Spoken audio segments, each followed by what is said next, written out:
Welcome, friends. Today, we are doing a very, very special live stream. And I'm not sure I'm prepared for it. Amazing. Wonderful. Wunderbar. Today's live stream is going to be me doing my biannual fragrance rotation.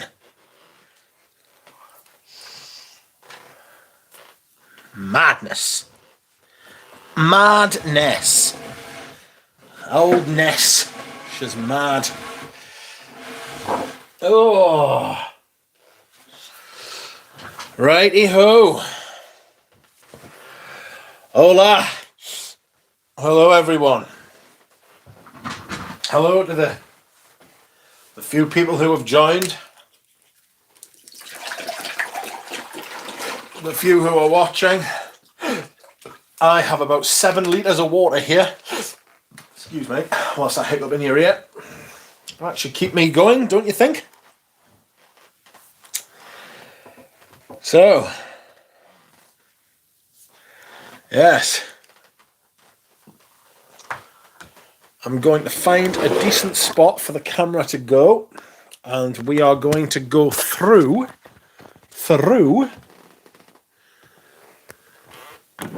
there. There's the microphone, that's where it's going. I have not lit this very well whatsoever. As you can see, it looks like we're in space and the sun's over there. It needs to be backlit, doesn't it? Is that better? Is that better? I'm not sure that is better. How do you feel about that? That lighting's not the world's greatest, is it? We need to get this... We need to get the lighting situation sorted, friends. And then we need to crack on. Today's scent of the day reads Green Irish Tweed. Of course, because it is the 1st of March. The only day you know... Well, it's the 1st of September as well. But yes, excuse me, this is where we are at. I am sorry if I am not as responsive as usual in the chat.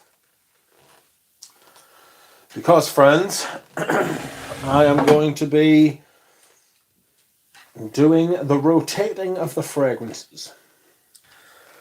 So without any further ado, let's get started. First ones I'm going to take out are these two. That one, oh god. Is that better? Yes. Right. These two. These were made for me, bespoke by Peter from Fragrance View. Thank you, Peter. And these are going into... These are very much autumn and winter fragrances in my opinion, so they are definitely going into hibernation while the nice weather is here. Oh, excuse me. The perfume is going there. Okay. Next. Francis Coeur de Jean's Oud Satin Mood. I'm not happy with the lighting. I'm not happy with the lighting at all, friends. Thunderbolts of lightning. Hold on. Okay. Let's see what I can do here. Here. Light, go back there. Should have sorted this out beforehand, but here we are. How's the lighting now? How do you light me now, bitch? Ooh, here is my table, which I will be fucking demolishing stuff with, apparently. Oh, alright. I want my bottle of water. There it is. Okay.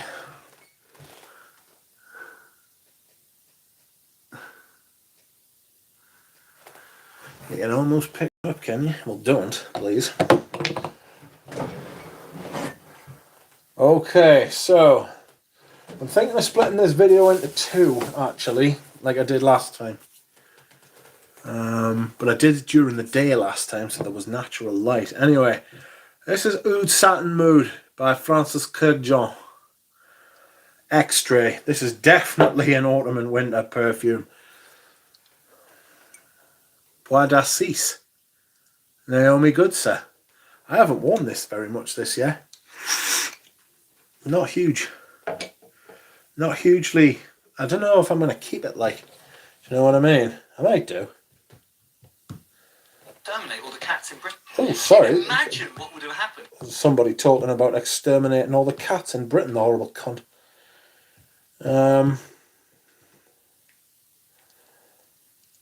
You imagine the absolute hell on if they'd tried to exterminate all the cats in England.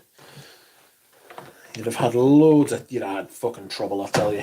Fucking hell. Alright. Anyway, moving on. Now to the actual fucking contento. Tabac Rouge. Tabac Rouge is most certainly an autumn and winter fragrance. A big, rich, thick tobacco, vanilla, cinnamon fragrance. I need to turn the lighting down already. Sorry.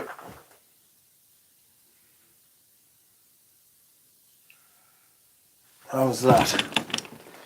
Let me know if the lighting gets a little bit ropey.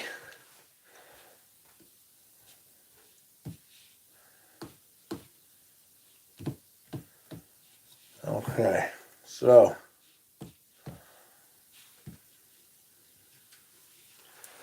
I'm just going to have a quick look at my other phone and see what the camera and the light is like. Apart from the picture being shit as fuck. Any danger you want to... There it is anyway. Okay, so next up, a fragrance I consider a rare and very discontinued beast, to be fair. But I consider this to be one of, if not the best, Fahrenheit flanker. There aren't many better. Myrrh, incense, violet leaf. That is definitely one for the... Taffy Welton. That is definitely one for the autumn and winter, in my opinion. Excuse me, whilst I hydrate.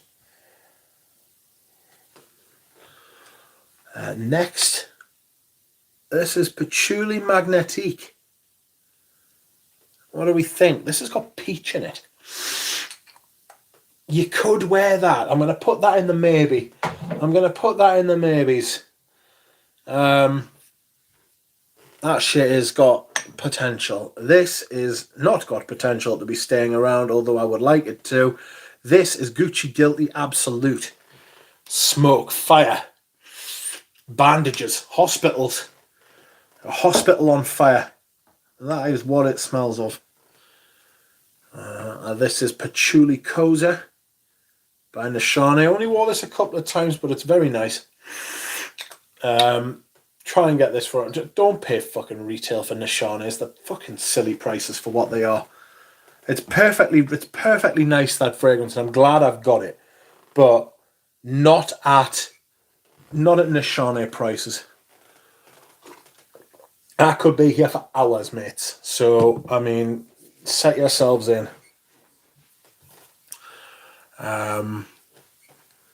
Enchanted Forest. This is definitely sticking around. Oh, you motherfucker. I need to stop picking shit up by the lid. You would think I'd have learned by now, but I haven't. Next up, we have Laos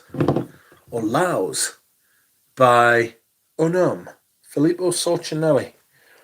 This is definitely in the year-round fragrance category for me. I absolutely love this shit. Gucci Guilty Absolute Triage. Yes, from like a burns victim or something. Excuse me. Original Vintage Fahrenheit. I really wanted to try and get through this, but no chance, I'm afraid. I wanted to try and finish this off. I've got about a third of a bottle left, so you're talking about 15, 20 mil.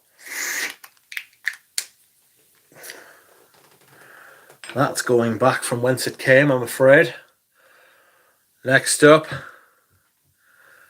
this is L'Eau d'Ambre Extreme by L'Artisan. This is definitely an autumn and winter fragrance. I love that. That's really nice. It's one of Jean-Claude Lena's best, that. Next up is Enigme by Pierre Cardin. Now, I think this is a year-round fragrance. New angle. I'm only doing it for this video. I think Enigme you can probably wear year-round. That thumbnail is me every day, says Abe. Yes, it is me as well. I got some new perfumes in today, actually. Well, I didn't. I got some backups in today. But there we are. Here is Iquitos by Alain Delon. That's a year-rounder. That's a year-rounder as well. Abe, welcome.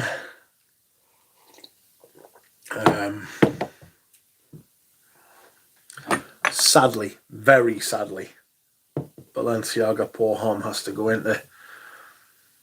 into hibernation for 6 months. What a fragrance. I miss you already.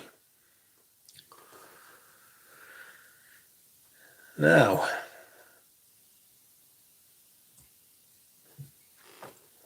this is Incense Avignon. Now, this is a little bit more ambery than Audrey. It's not a new angle. I'm only doing this so I can present to people what I'm getting rid of.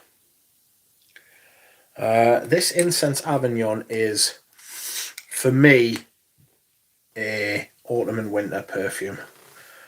Sometimes you've got to make tough decisions. That's that. This is Killian's Black Phantom. Black Phantom. This is definitely an autumn and winter perfume, but it is a decant as well. Oh, you were on about the lighting. Caress the like button for Audrey Jane, says Phil.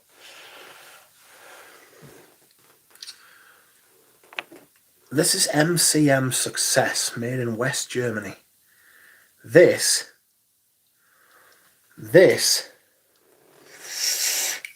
is definitely a year-round fragrance. That's definitely a year-round fragrance, that. Wear that whenever you want. Very much a honey fragrance. Those malls want to say hi, and they will say hi. But first I'm going to do Eugene's. La Daleur Exquise. So I'm going to be very careful. I would say that's a year-round fragrance. Descendre. So you could probably wear this in the spring, not in the summer. But it's definitely an autumn perfume with a winter touch, maybe. So no, I'm gonna put it away for 6 months. And then Balam. For me, autumn and winter. Simply because I need to put stuff away, and I've already got a few fragrances here that I thought I was going to put away, but I haven't.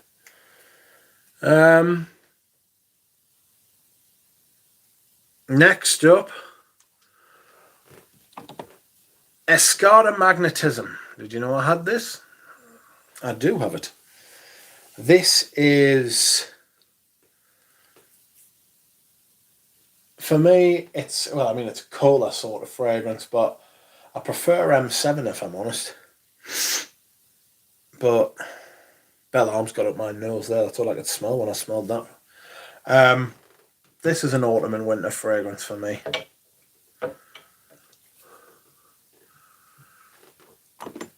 Here's Russian Tea by Masque Milano. You could definitely wear this in spring. But for me, I prefer this in the winter. I love this in the winter. It's amazing.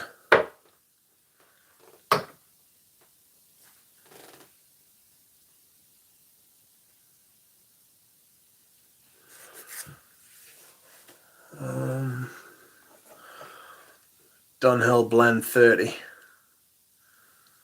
Blend 30 is piney, leathery, very old-fashioned, very old school. You could probably wear this in the spring, but I'm going to put it into hibernation for a little while first.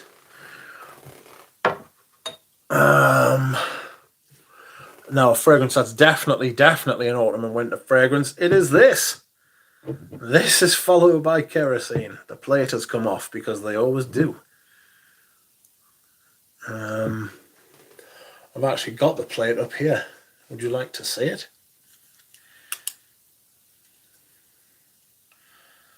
Followed by kerosene.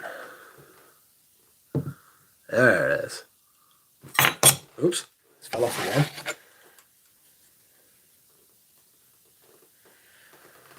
So, where are we? Over there. What next? Excuse me whilst I hydrate.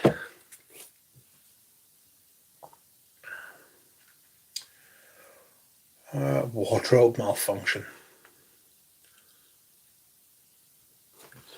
Next up, we will do Roche à Femme,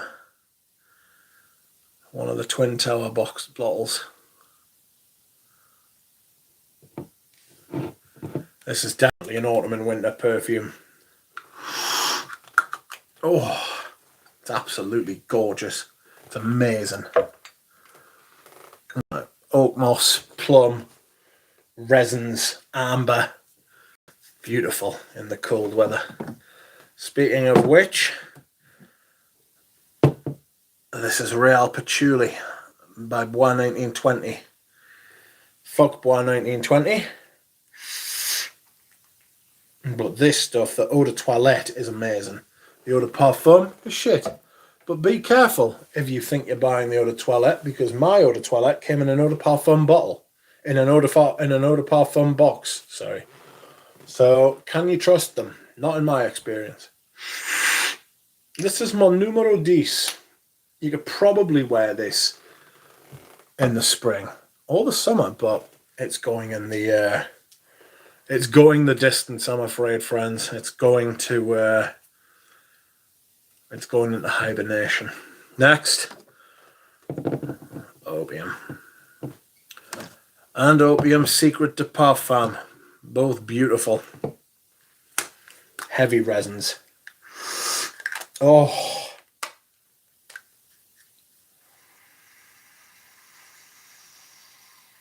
Oh.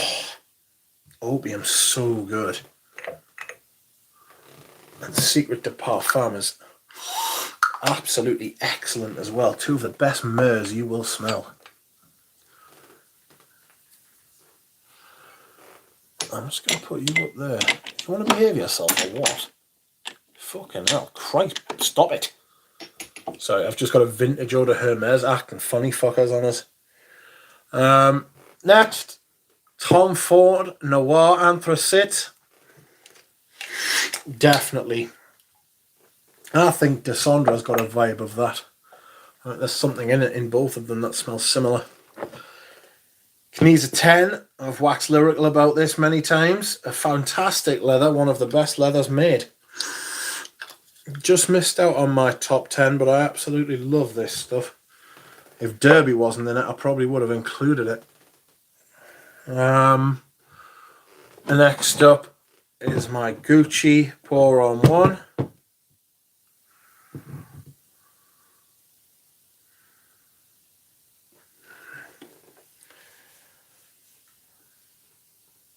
You are not necessarily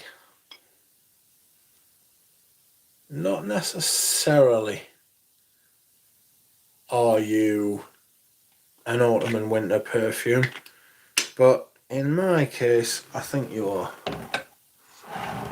Sorry about it. Okay.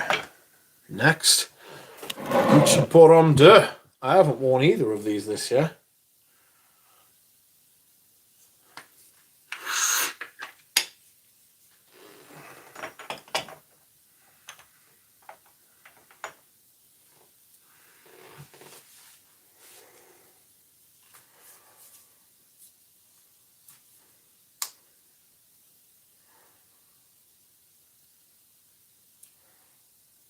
Will you stop for a snack and some tea after the first lap? Possibly.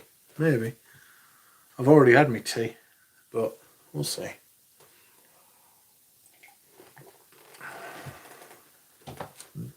Excuse me whilst I hydrate. Next, Chanel's Egoist Cologne Concentrate. This is definitely an autumn and winter perfume, and an absolutely beautiful one at that too. Absolutely gorgeous, that. Amazing. Vintage Cuir de Russie. Now you could probably wear this whenever you wanted, but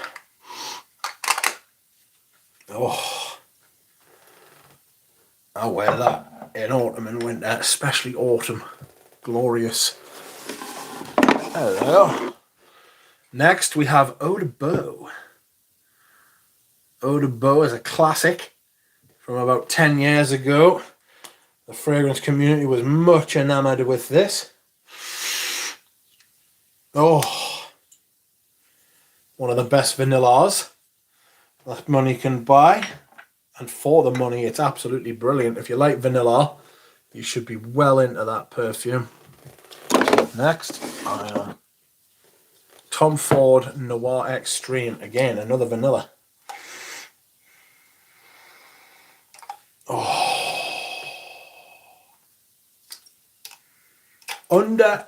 underused. I've been ignoring this, and I shouldn't have, because it's mint.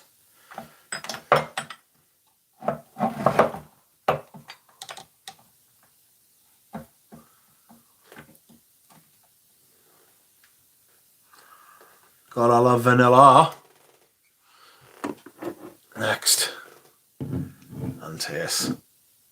Very much an autumn and winter perfume. Oh my god, you guys. Oh. More so winter than autumn. It's just so powerful. There's just so much of it. But Hyrax might have to sell this. It's not getting much love.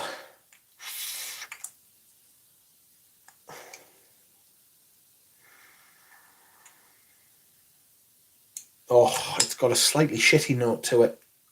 If you're into shittiness, and I know you are, DJ, then that might be worth a sniff for you. I mean, it's not raw shite, but it's shite. Definitely. Here is Mona Diorio's Queer.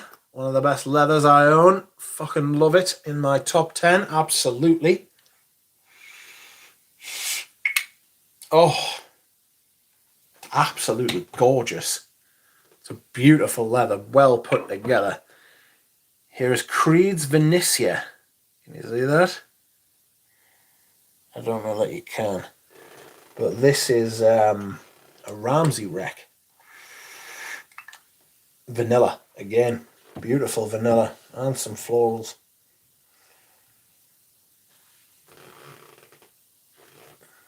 How's the picture? Is the picture okay? Is the lighting okay? Are you okay?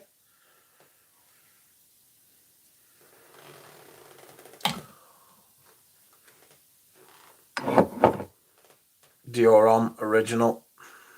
This is going back from whence it came. That is an all year round perfume. Givenchy Gentleman, the original, I believe, with the wraparound bottle.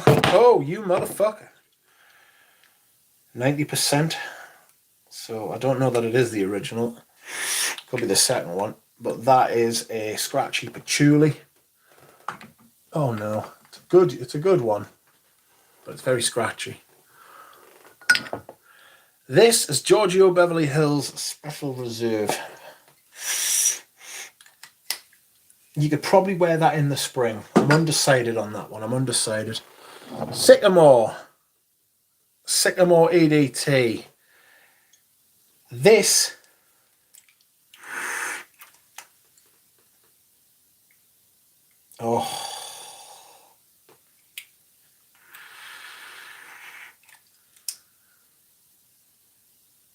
Sycamore EDT.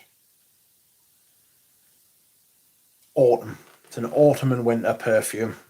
Sorry, but it is.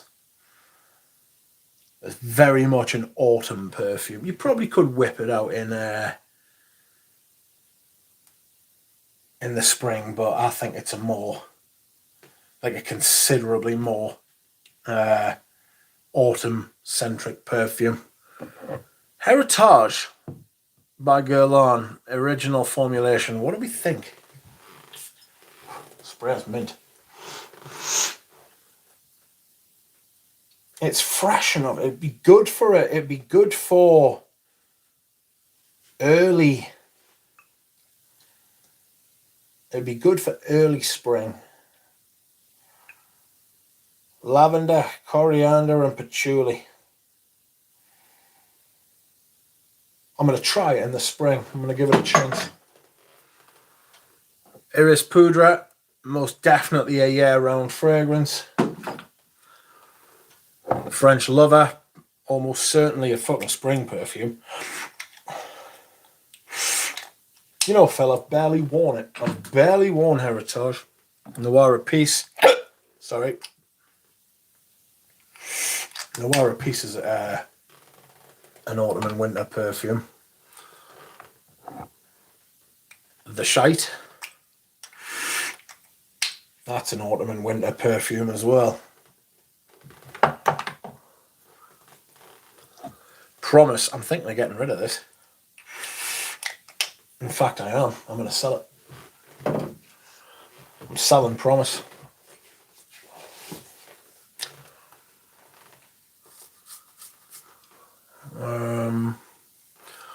Coromandel, I think we can safely say that's definitely an autumn and winter fragrance. This is the EDP, which I think suits the fragrance more than the EDT version. Ebony by Balmain, definitely autumn and winter. I rarely wear that as well. It's one of those fragrances I'm scared to wear. Bellamy, definitely autumn and winter. More autumn than winter, to be fair. Although you could wear it in the autumn, absolutely. I'll put you there. Camel. What do we think of Camel? I think it's the best zoologist. Yes, it's a brilliant amber. Absolutely brilliant. 2, Profumum Aroma, also absolutely autumn and winter. Smells like a pine fire. And patchouli. It's an ambery, syrupy patchouli. Very much an autumn fragrance, that. Next up, we will go Patchouli by Viorese. This is a fantastic patchouli. Very well made.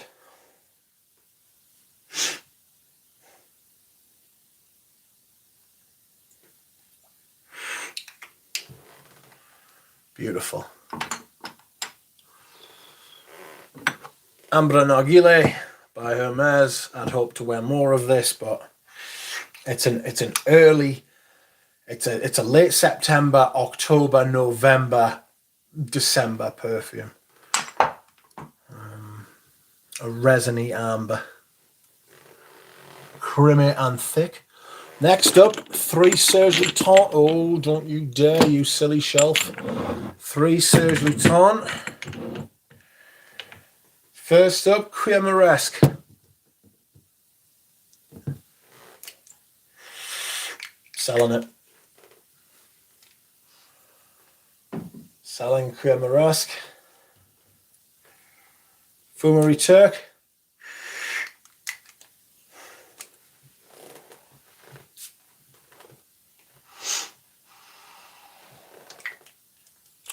Fumerie Turk, maybe selling it. And Borneo 1834.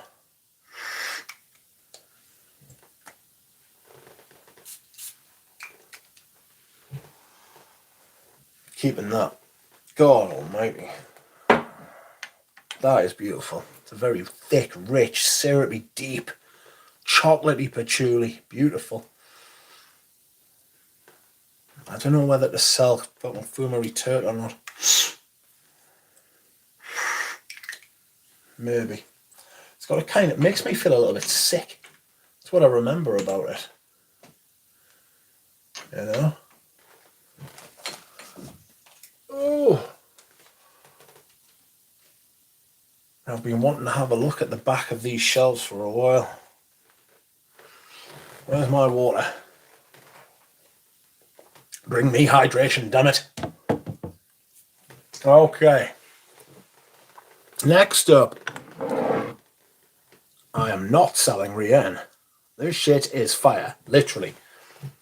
It's got a very similar vibe to Gucci Guilty Absolute, but it's a little bit more damp and ambery. If you can imagine, I mean, most things are more damp and ambery than Gucci Guilty Absolute, but they do share similarities. Here are two of my diptychs. The first is Veloute, one of my favourite tobaccos. That's an autumn perfume if ever I smelled one. And the next is the best Western oud that there is, frankly. And you don't have to pay a fortune for it. It's Oud Palau. If you want an oud rose and you don't want to spend a fortune, right, because you're not going to get real oud in Western oud perfumes, right? I don't care. They might put a drop of it in, half a drop if it works out that way. But they're filling it out with synthetics. You might as well not pay the silly prices. Get yourself a bottle of Oud Palau. It is tremendous. Next up, another fragrance I think I'm going to sell. Hortus Sanitatis. Don't like it. It's weird. I like how weird it is, but I don't like the way it smells. Sorry about that. Thank you to Christoph for sending me it though. Next up, Macassa. One of my rarest perfumes. This is very hard to get, and when you do get it, it's extremely expensive.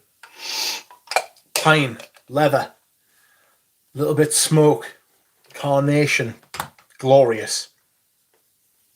Absolutely stunning.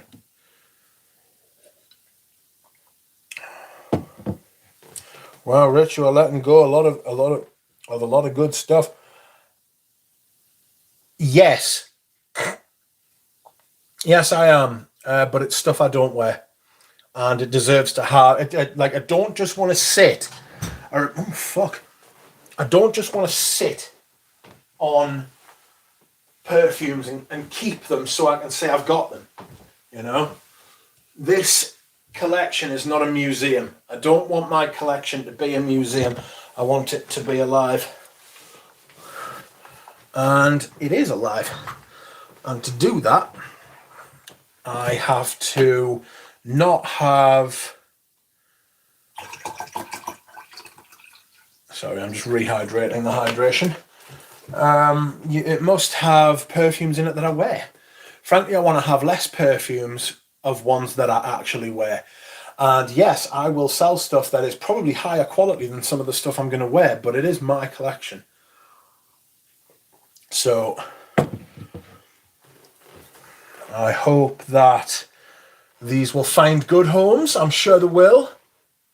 I will price them to sell, and yet some tosser will come along and say, oh, would you take half what you're offering it for, even though it's already cheap as fuck? Wankers.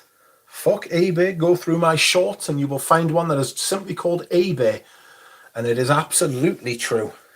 Anyway, next. People keep asking me if I have any guilty pleasures, and I do. It's this. The fucking bottle's sensational as well, you know. The bottle is absolutely brilliant. It's awesome. Look at it. It's sorry, I mean, it could be the height of homosexuality, but this is a fucking magnificent piece of kit. Antonio Puig. You Puig you. This is Le Male Essence de Parfum.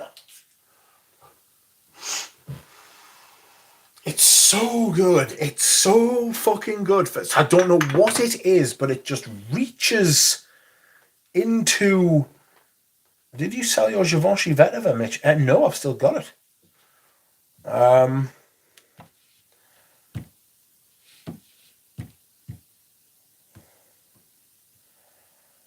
I've still got it.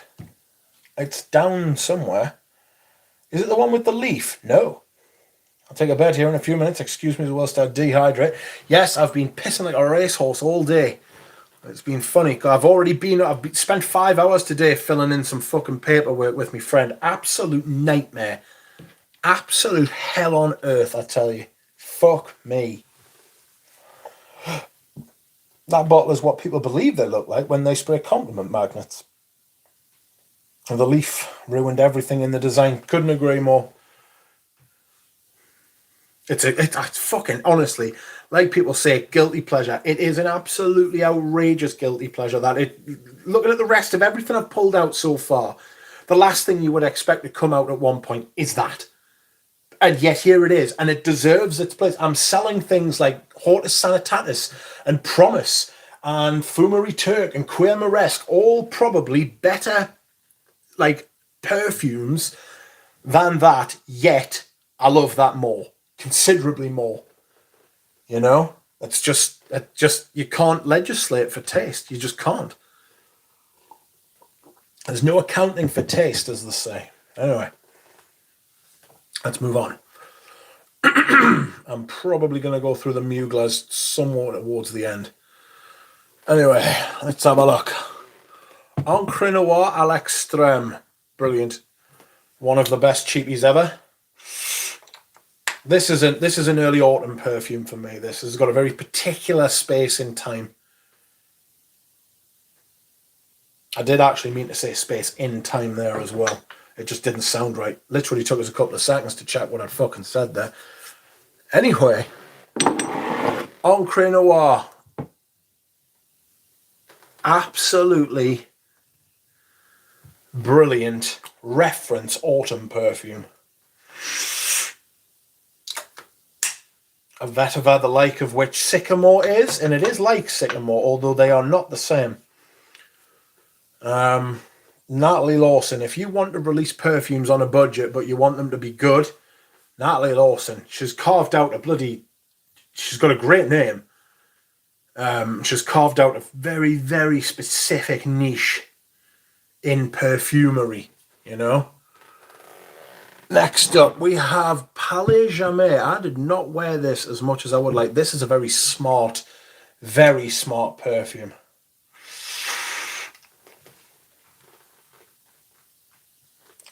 Just ordered my bottle of Desandre. Beautiful on an overall artistic level and on just a plain old smells good level. Yes, they're the best ones. They are the best ones. It's fucking brilliant because you get like a Venn diagram of perfume, of like what you like in perfume, and the ones that overlap. You know, you've got more than one reason to buy it. Good man. Anyway, this is Palais Jamais. This is a vetiver and jasmine. I do not like jasmine, which should indicate how good this one is. It's very smart. It's very... You are going somewhere and you don't want to be the center of attention, but you want everyone to know that you are well put together, you know? Excuse me. Whilst I heave on this perfume. There we are. Okay. Diorum Intense. I fucking never wear this. That's definitely an autumn and winter perfume. I should really wear that more often, like, you know? I really should, because I do like it. This is Corner Queers. Corner Queers. I'm selling it. I never wear it. I like it, I really like it, and it reminds me of an earlier time in my perfume collection. But, again, I never wear it.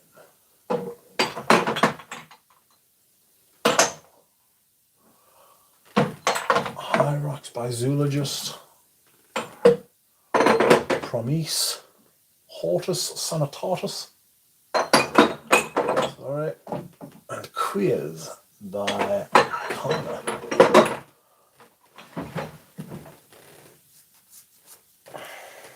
Is this the first stream without an animal? I don't think so. I did a few early ones that weren't animals. I'm going to have to give that a rub down at some point. Costume National Hom. Brilliant. Should be cheaper than what it is, but fantastic. Autumn, winter. A little bit spicy, a little bit fruity. Beautiful. The ultimate rainy day scent.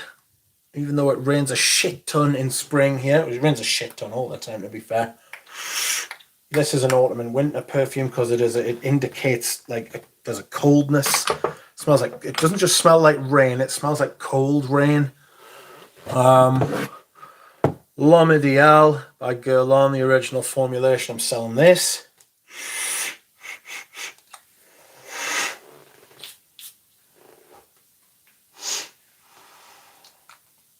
It's nice, but it's too young for us.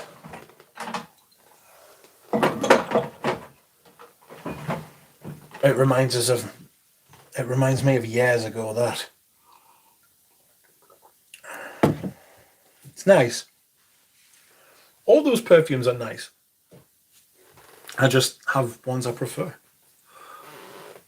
Finally, friends, I have found my bottle of Monsieur, thank God. I might try and wear this during the spring. See what happens. Sorry. Excuse me. Next, a fragrance recommended to me by Ramsey called Yogi Hom. Or Yogi Hom. Coffee, I believe.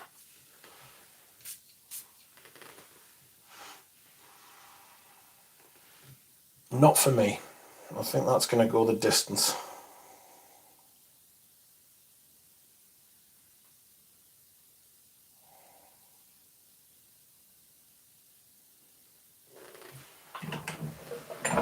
Yogi Hom. Monsieur's too dark for spring. I'm not sure. I think it's got a bracing quality. Vetiver Tonka. This is very, very much a spring perfume. So this is staying. I can tell you that right now. Okay. Next. The Towers. Autumn. Laird Desert Marrakein is autumn. Lonesome Rider. Autumn. Winter. This is Accord de Desert. This is winter, autumn.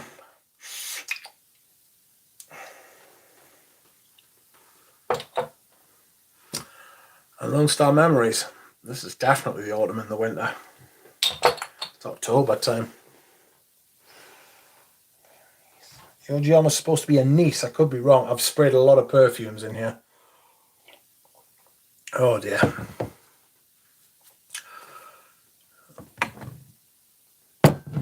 Unfortunately,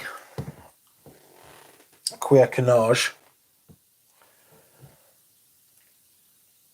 This is going to have to be put away. You know what you are. Au Noir. If this didn't have such a prominent curry note, alright, I would definitely keep this.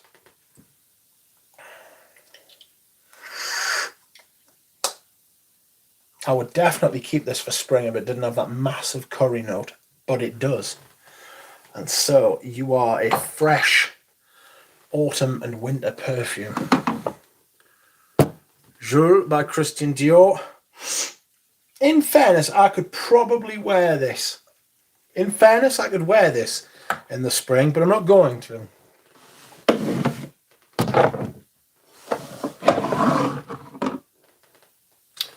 Jubilation 25. A resinous boy.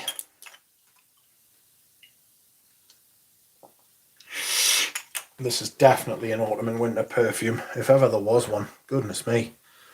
Smells like oil wealth. Calvin by Calvin. An absolutely beautiful fragrance. Sensational you are. Are you not? Yes, yes you are. Okay. Back you go. Next. New Harlem. Original bottle of New Harlem, friends.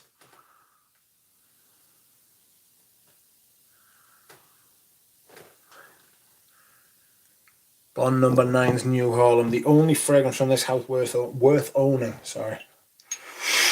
It's the motel note that gives the curry vibe. It is, you're right. Sell it, says Paroli.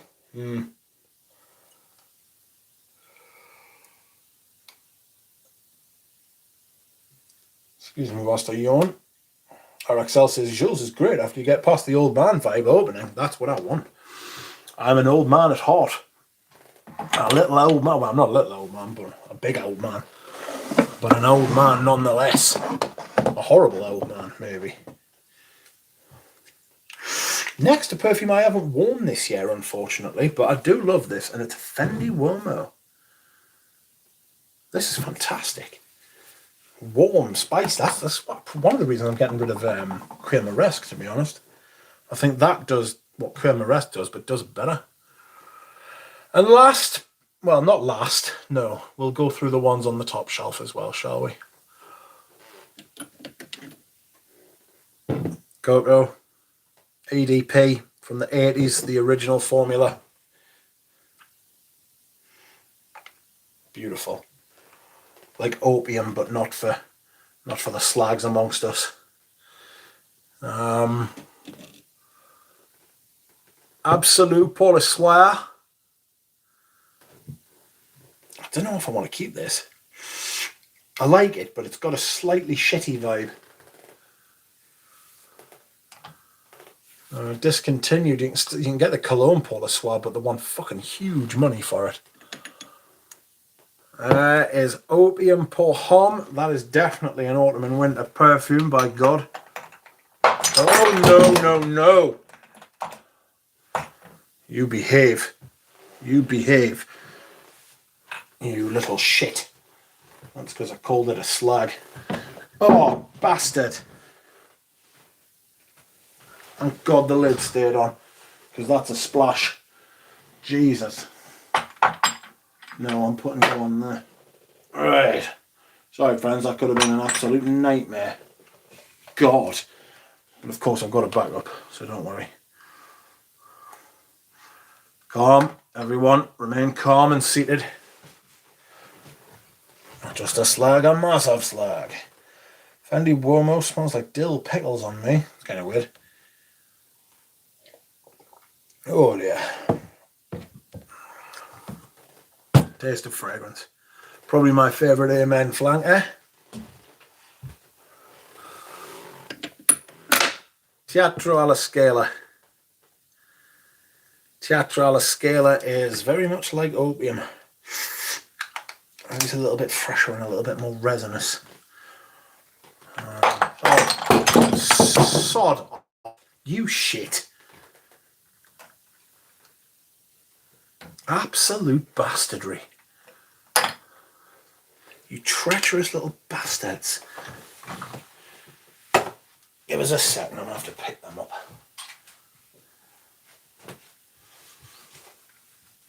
Oh no, don't fall over. My legs are not very happy with this today. I've been doing things. Macassa. Why are you being this way, Macassa? Okay, so what now? Come back, light.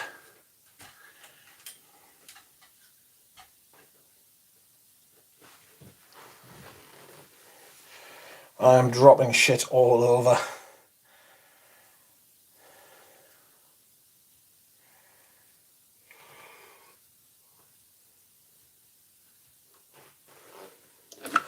Grand Soir. This is a very nondescript fragrance. It's not very good. And you can rest easy in the knowledge that you aren't missing out if you don't own it. And if you do own it, unlucky. That's Beau de Jour, which will be staying and getting some wear, hopefully. This is Vert d'Anson. This is an autumn perfume, if ever I smelled one. It's about the third time I've said that, at least. Boss number 1. What do we think of Boss number 1?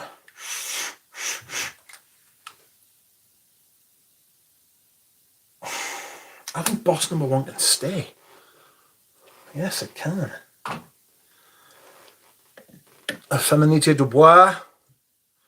Sorry, but you are an autumn and winter perfume. Oh, fucking stunning. One of the best perfumes ever made, that, I think. It's gorgeous. Jean-Paul Gaultier Squared. That's an autumn and winter. It's far too loud. Samsara. That's autumn and winter. The EDP, anyway. There's Wild Pour Homme. Amber Absolute. You are an autumn and winter. Tobacco Ode. You are an autumn and winter. Tuscan Leather. That's autumn and winter too. Goodness gracious. Fosco said, I sold my vintage Boss number 1. Wasn't impressed, prefer Pavarotti. I don't get the hype for Boss number 1 either. It's very nice.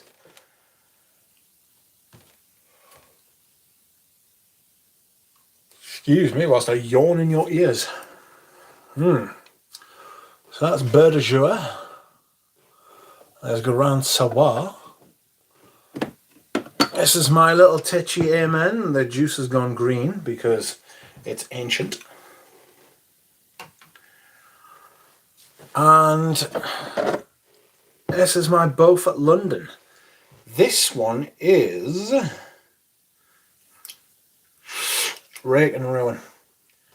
The top is beautiful. The base is so much. It is so much.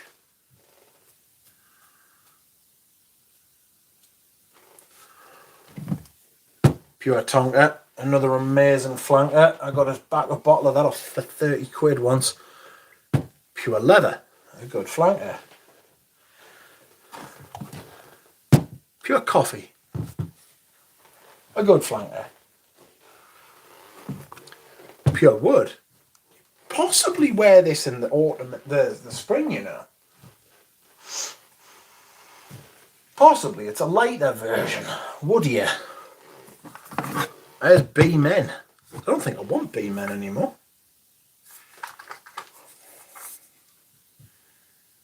It's got a lot of particulate matter in it, unfortunately. I might sell B-Men, I don't know. I like the metal case though. Pure Havane, I'm selling that. I really don't like Pure Havane. Pure Malt, I like Pure Malt. Except when you put too much on. Got my vintage Pure Havane there, and I also have Ultra Zest, and I may sell that as well.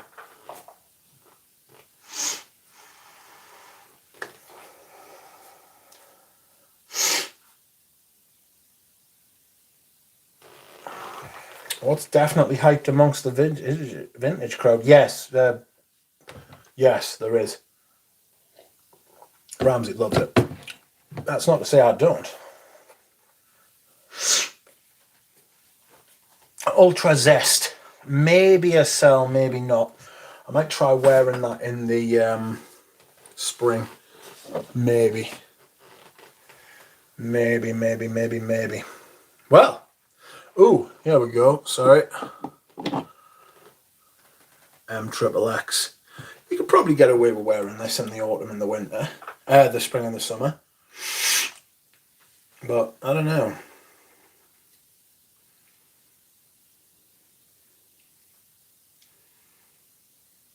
Okay then. So, friends.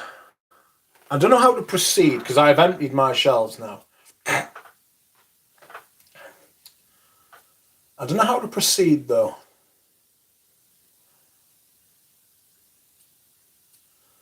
he shows what a cucumber sandwich looks like. Get your own cucumber sandwich.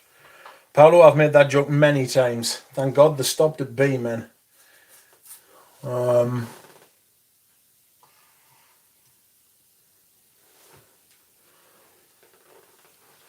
don't know how to proceed here, friends, because Monsieur. Yeah, Monsieur's an autumn perfume. What am I thinking? Whoever said that was right. Sorry about that. I denied you your time in the sun, but you were correct.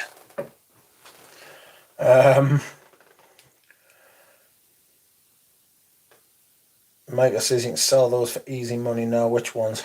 I did find my Monsieur Kratos. I did. Literally right at the back. Like a stupid man I am. I don't know if you had your fold-out desk. It's not a desk. It's a bureau. A bureau. I've had it for about 5 or 6 years. Maybe more. Good evening, Keith.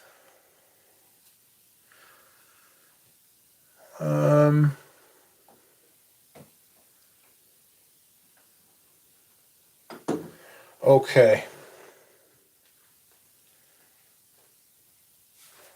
Right, what I'm going to have to do is I'm going to have to... Is it handmade? I wouldn't have thought so, mate. I got it from... What the fuck was that? I got it from my next door neighbours when they died. So I wouldn't have thought so. It could be handmade. I mean, fuck knows, but I doubt it. Excuse me whilst I hydrate. I hate Bogart Witness. It's fucking awful, Keith. I really don't like it. Onum, lads, you're going over there. You'll see what I am up to in a moment. French lover. Iris poudre. La douleur exquise. Equitus. Success.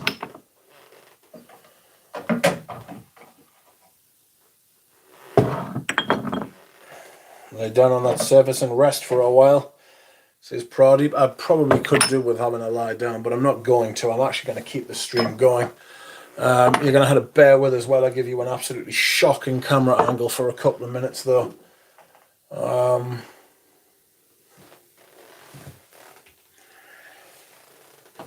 Oh, that's boss. These are all going away, if I'm being honest. Like, I don't need these. Smells too earthy. What, French lover? Do you think? I think it smells very green. Very... The air is much lighter already. Okay, so bear with us for 2 minutes. You're going to have a look at my carpet. Better than looking at your mum's carpet. Right. What was that? Well, that was stupid. That's what that was. Okay. French lover has oud. I wouldn't have thought it does. It might say it does, but it doesn't. Probably. Alright, so if my back goes here, you're going to have to listen to me crying for a while. So, unlucky. Alright. All these amen. It's over here. Oops. I've got amen coming out of my ears. This is going to be extremely heavy. Shut up. Oh God. Ow. Right. That was actually a lot easier than I thought it was going to be. And that will allow me to... Only one bottle fell over there. There's got to be some kind of record, surely. Right. Okay. So. Now I need to get around here. Get out of my way. Woof.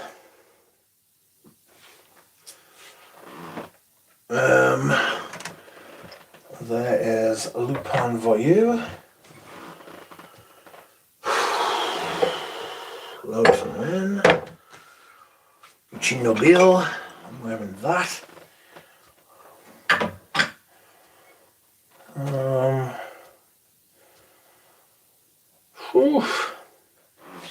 If it's shit like that, that fucks me up. Ooh, it might be time for me to take some painkillers. It certainly feels like it's time for me to take some painkillers. Alright friends, we are back. Well, sort of. A little bit chaotic. Really. There we go. I just need a couple of minutes while my entire fucking body feng shuis itself. My, that was painful. I do not recommend it. What are you doing over there? Russian tea's done a runner. Try to roll away. There. You stay there. Right. What do I want? Where's my painkillers? Oh God. Hear the panic in my voice there. Oh. Take the medication this. Take the medication this.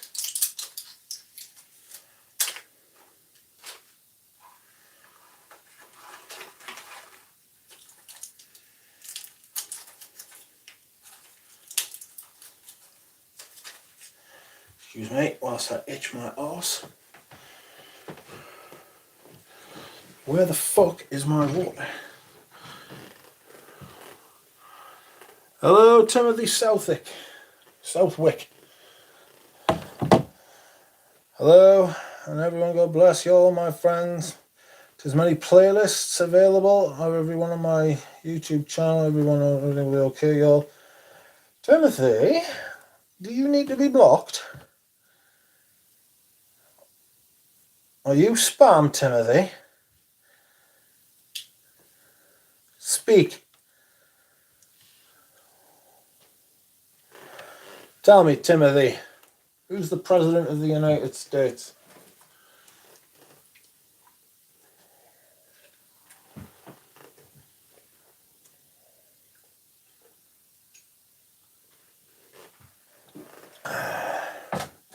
Ah, sorry, I thought you were spam. No, I just thought when you came in and said, have a look at my channel, I thought you were spam. That's quite alright. That sound, I just thought you were a bot. I thought I'd finally made it. Do you know what I mean? Trump isn't. No, I understand. Literally, honestly, when you came in and said, look, just the way that first message was worded, I just thought you might have been spam, but clearly you're not, so fair play. You may stay and speak as you wish. That was not a good throw. That wasn't a bottle falling. Did you know during the 80s some restaurants? Yes, I did. Because it was too powerful. I did know that. Sorry, Timothy, I didn't mean to cast aspersions upon your character. We just fear the old bot. So, what I was doing there when you were all on the floor was getting the drawer. So if you can imagine this is like a cabinet or a bureau, and the desk pulls down and then all my fragrances I'm wearing are at the front. And below that I have some drawers, and in my drawers I keep fragrances. Got to go, my friend Rich Mitch, and everyone, much fun, everyone, God bless. Cheers, Timothy. Okay. See ya. Mitch, how are you? Oy, don't ask. Shite. So anyway, I've taken the drawer out, so now I've got easy access to shit I want. Oh, fuck off. Shit I want to use. And the first thing I'm going to put up, Rich, it was too powerful, is this. It is an Amouage Attar. It's called Andalus. I'm looking forward to wearing this greatly, and that is going on my little shelf. In fact, it's going to go on the top shelf, actually. It's top shelf stuff, that. I've got a vintage and a newer bottle of that.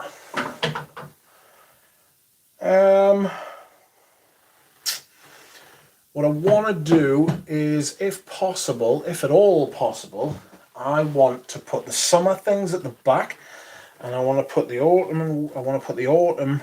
The spring stuff at the front. Paroli says I've been a chat GPT bot this whole time, by the way. To be fair, you've done quite well for yourself for a bot.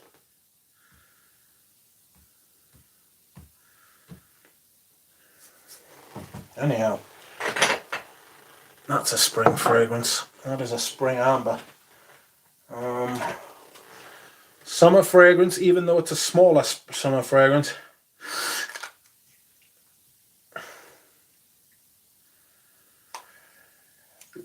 RXL says, Mitch, what are your thoughts on women who start... Oh, this is going straight away.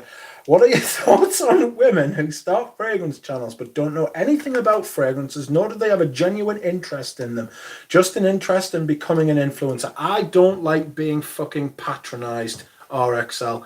And I'm not talking about you patronising me. I'm talking about them patronising me. I don't like the idea that some girl thinks she's going to wear a low-cut top and think, oh, this smells so sexy on a man, and then I'm going to buy it, because I don't want to have... Let me put this another way. I don't have such low self-esteem that I think a perfume could, one, do that for you, and I wouldn't wear something I didn't like all day just on the off chance that somebody else might like it. Again, I go back to the point, I don't like being patronised, and I find that when it's men shilling stuff and they're selling stuff, right? When it's men shilling and selling stuff, that's patronising in and of itself, right? But when it's women, there's an extra layer of cynicism, because when it's directed at men, now if a woman was to start talking about women's fragrances, and they were talking about men's fragrances, but how good they smelled on a woman, right? That's sound. Happy days, brilliant. I would love that. I follow quite a few women reviewers, Smurfy Girly, Beauty Meow, who, by the way, gets free bottles for review, but I still listen to what she says. I still watch her channel, because she doesn't try and fucking push shit, you know? Not all of her videos are lists.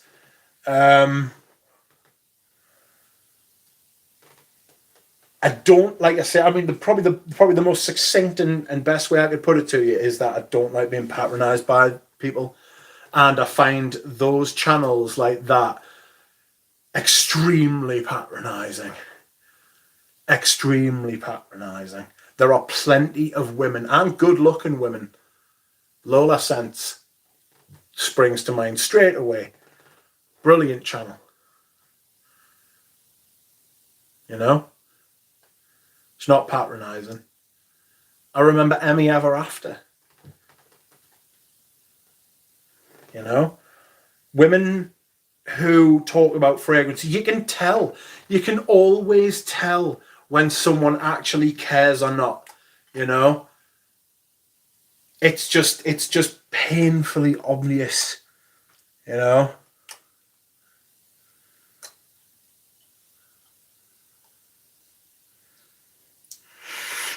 But loads of people don't. Loads of people literally just see pretty girl or girl with big tits and think, I might get that if I do what she says. It's the same reason Andrew Tate's fucking like famous. Who the fuck's Andrew Tate? He's fucking nobody. He's a former kickboxer, because he talks with a funny accent and he says shit that makes people feel fucking better as they lie awake at night, throwing that fucking semen all over that fucking roof. You know what I mean? Trying to fucking kiss men's foreheads and tell them that they're a good little fucking boy. It's exactly the same principle. You know what I mean? Fucking grow up. Be your own boss. Have you no self-respect? That's what these people who get influenced by people like that, they've got no self-respect. They've got very little self-respect. You know? And they lack character as well. Sorry for going on and being a little bit incoherent there. But yeah.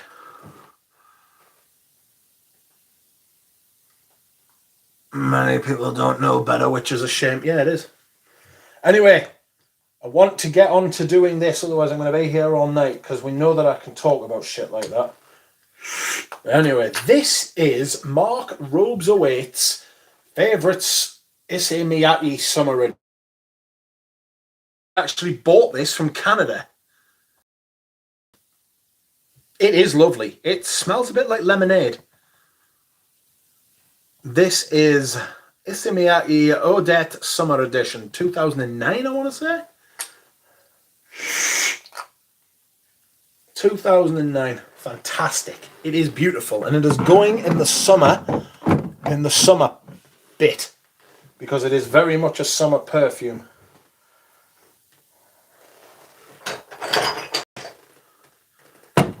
Cologne Royale by Dior.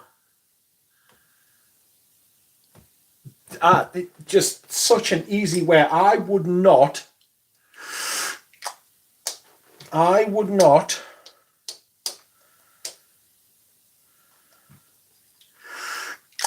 buy this again, but I'm glad I own it, and you can see the dent I've put in it. This is such an easy wear in summer. It is absolutely gorgeous. Just smelling that brings back like memories. Summer. One of my favourite summer perfumes that I highly recommend. It's a discontinued one. You can still pick it up in places. This is Dune Pour Homme. You just lash this on. It's fantastic. Oh, Andrew Tate's diagnosis of problems are spot on. Prescriptions, on the other hand, will not fit most. Not a bad way of putting it, actually.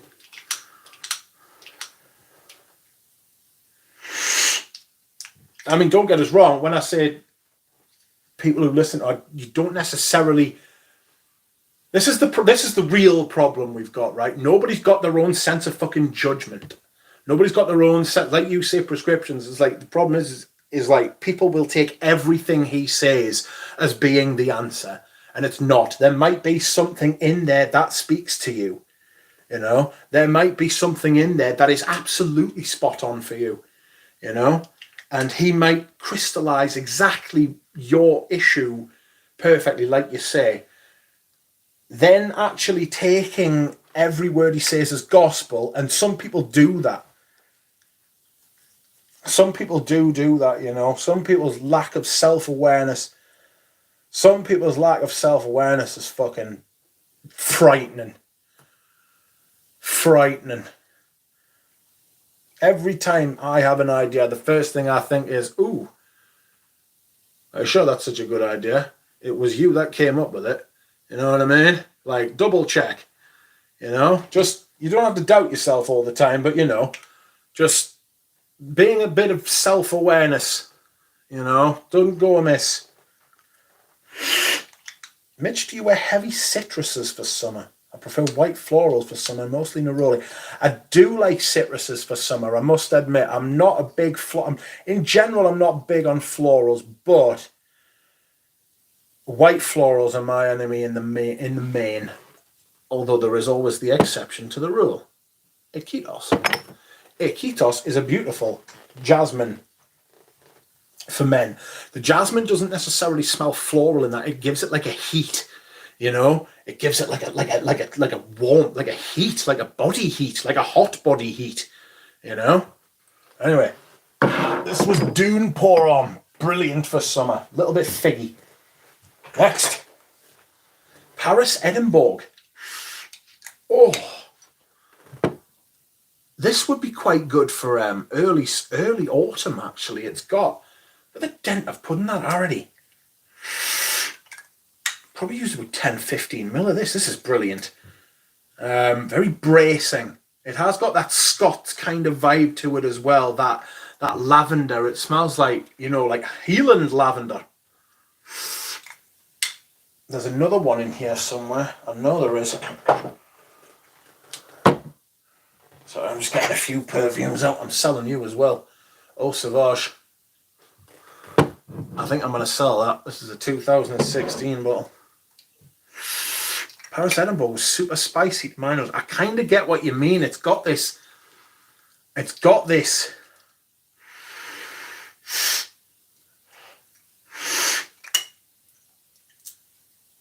It's got this kind of.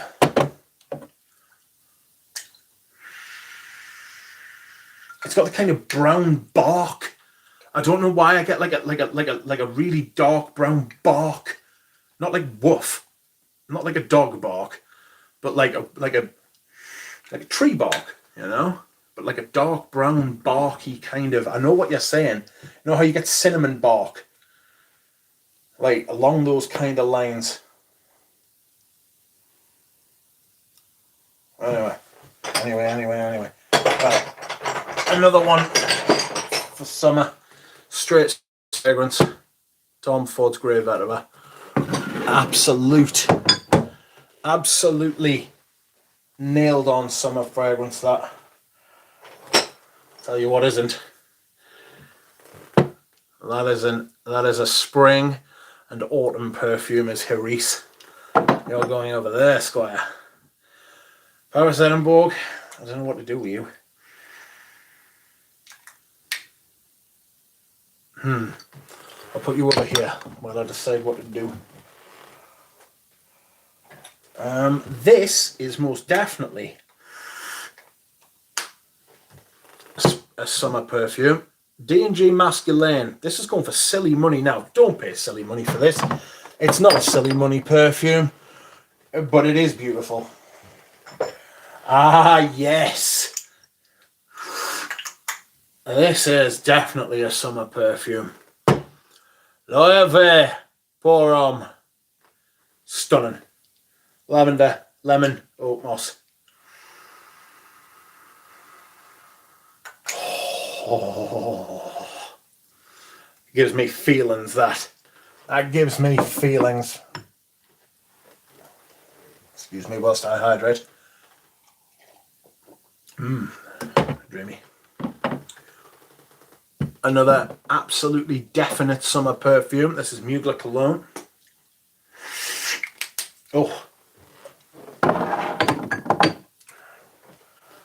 bet your life that that's a summer perfume. What else is a summer perfume? Come at me. All the creeds, basically.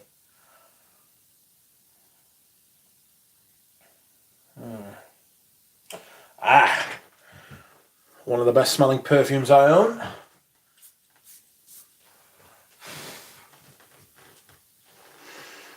Oh,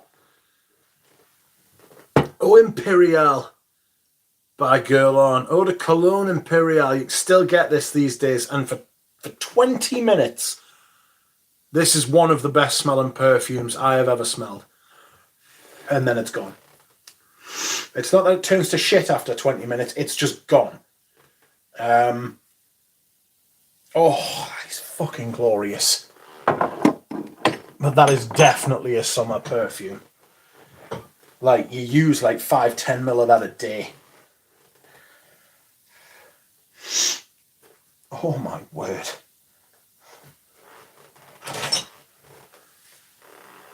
Safari. Safari's not just a summer perfume, that's a summer perfume. L'Ombre d'Onslow. L'Ombre d'Onslow. This is definitely a spring perfume. This is when spring has sprung, you know.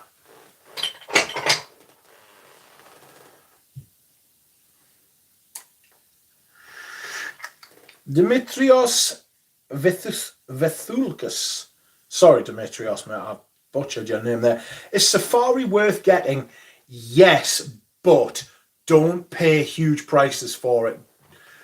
Around £1 a mil, up to 120 quid for a vintage Cosmere version. for the 120ml bottle, yes. So about £1 a mil. Don't pay much more than that. It's worth that kind of money in the context of what else is out there at the minute. At the time, you would have found better stuff probably. But fucking stop doing that. €50 for 125ml 2003 Cosmere version. I would try and get one a little bit earlier, but if it's the Cosmere version, €50 for 125ml is a fucking steal. I would snap their fucking hands off. Buy that. Because the thing is, you'll be able to, even if you don't like it, you'll be able to get that money back with the greatest of ease. That is a bargain. Anywho, next, Jean Patou's Lacoste Eau de Sport. This is a summer perfume. Absolutely a summer perfume, friends. That is something you will spend a lot of money to try and get, and it won't last very long. But it's well worth it.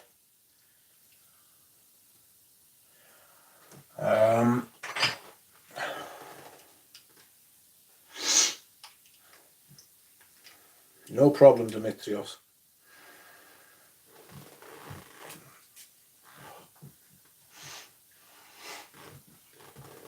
Tour de Hermes. Spring and summer. The OG version. I've got to send you a bit of Monsieur Balmain. That is quite alright, mate. Don't lose it. Is Dev here? Josie says that's a steal. It is a steal. €50 for a Cosmere. 125ml. You are. Buy. Because if you, like I said, if you don't like it, you'll be able to get your money back. But I don't recommend blind buys to anyone. Anyhow, next. Very much a spring perfume, this. This is Le Troisième Homme by Caron. It's got this warm, powdery kind of vibe. I'm not massively into powder, but I like that one. Next is definitely a summer perfume. And this is Paris Biarritz. Big citrusy number, you know.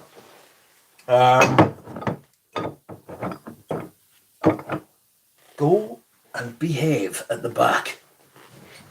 If you're going to sit at the back, behave yourselves. Don't start smoking. Anyway. Oh dear, Barbara. Oh, Savage is going to have to take a walk in there. I don't like it. As is Pure Van. You're all getting sold.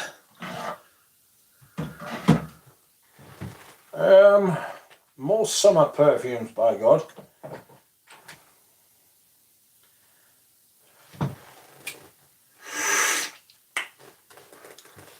Hemingway. A vetiver. This is going upstairs because it's a smaller bottle, and that's where I put my smaller bottles. Greetings, Tripler. You are walking into some heavy scent action. Quite the opposite. These are all the light scents, but yes, not to be pedantic, I do know what you mean. And thank you for joining us.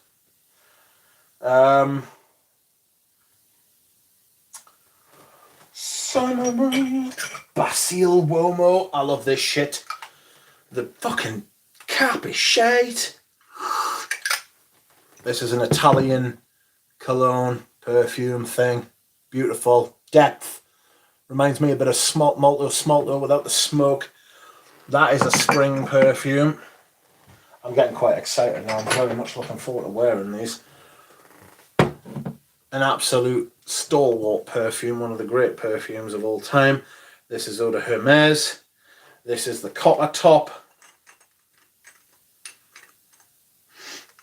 Oh, I might not have to put this on display because I've got a decant of it, which means I don't need to put you in there. Excellent, saving space. Aha. Essentia Loewe quality fragrance.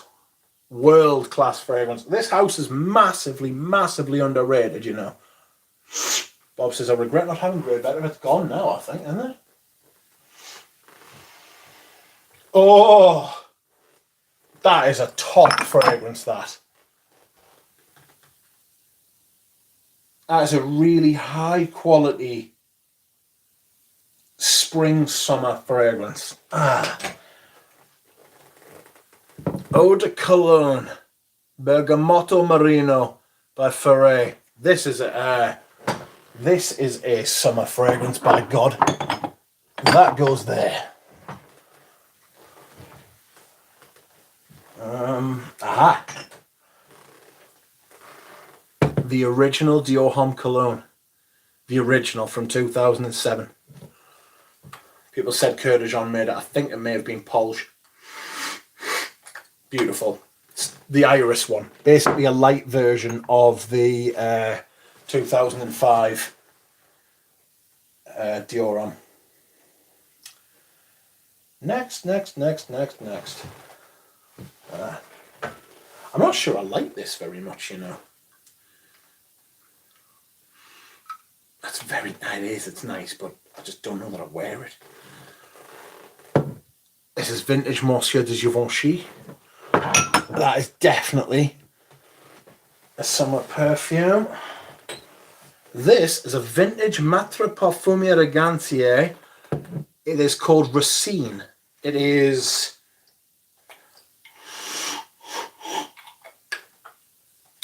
a clean, dry, light vetiver. It's got a slight drier sheet vibe to me, which is a strange thing to utter. Sorry. Eau d'Azur. Vintage Eau d'Azur. I don't know if this is the type of thing you're into. I might sell this, actually.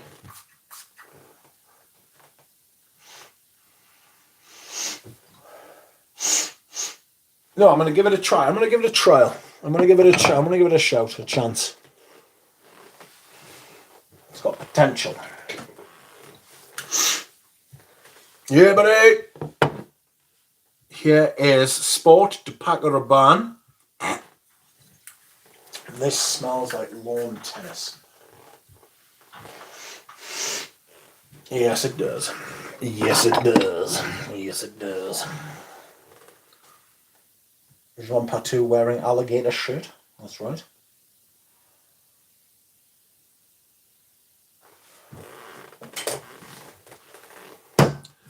Coros Frasier. I don't think I like it. Pineapple and Coros. Yikes. More Chanel, please. I wouldn't get your hopes up. It's not looking good, Brev. It's not looking good.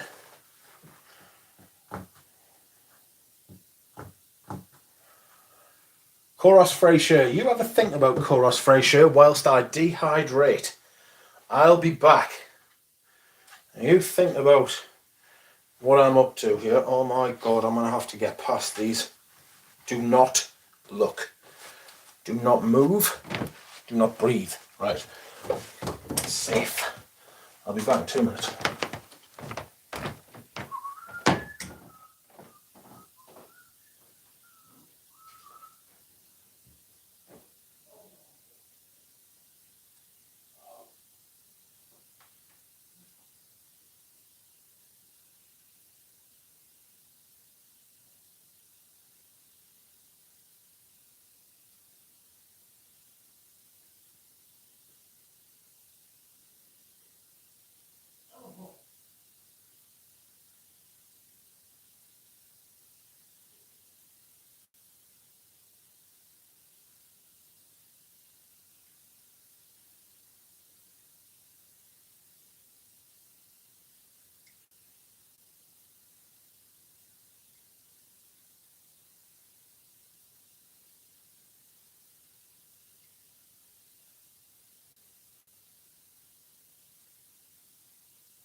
Nice. Oh my god, the fucking state of it. It smells like a bike's handbag in here. Oh. Excuse me. I am going to be perfectly frank, and I think I'm going to be selling my Chorus 3 share. Sorry, friends. I simply do not like it. Yes, I don't. Sorry about that. If I'm going to wear Chorus, I'm going to wear Chorus proper. You know? By God. If you're going to do something, do it properly. I'm looking for more summer perfumes to go towards the back. Pardon me. If there's anyone from Britain who was interested in a Chorus Frey shot, please let me know. Ooh. Ooh. I may have oohed in haste there. Vintage Santos de Cartier. Sport. It comes in a plastic bottle. How bizarre. To stop it from cracking when it's in your gym bag. Or like I go to the gym. I want to know what else I think I'm going to sell. Do you? Yeah. My vintage Van Cleef and Arpels pour on. Never wear it, never reach for it. Never think about it when it's not there.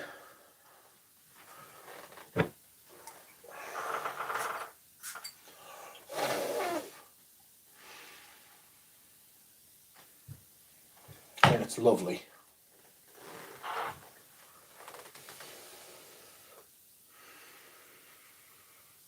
But yeah, I'm not wearing that.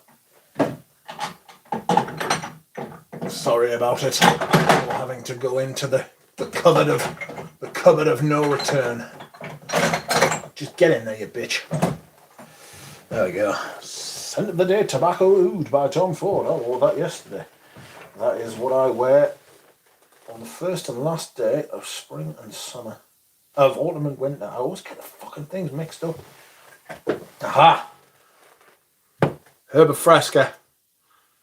Definitely a summer fragrance. If there was ever a summer fragrance, it was Herba Fresca, friends.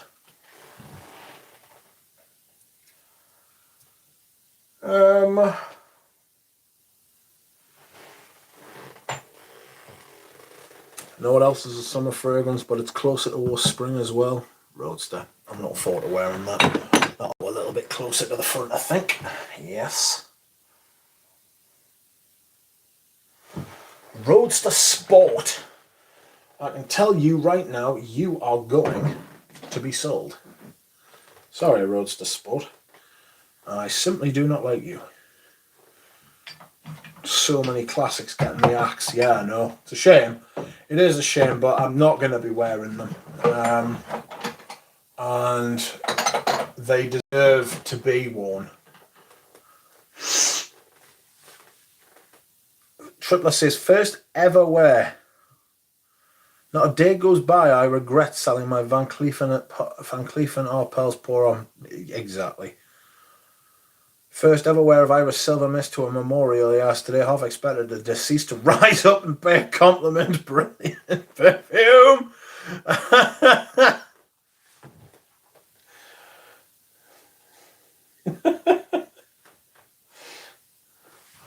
Oh Lord, he's come back to life.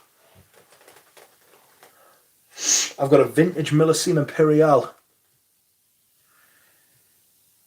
I think I'm going to sell that as well.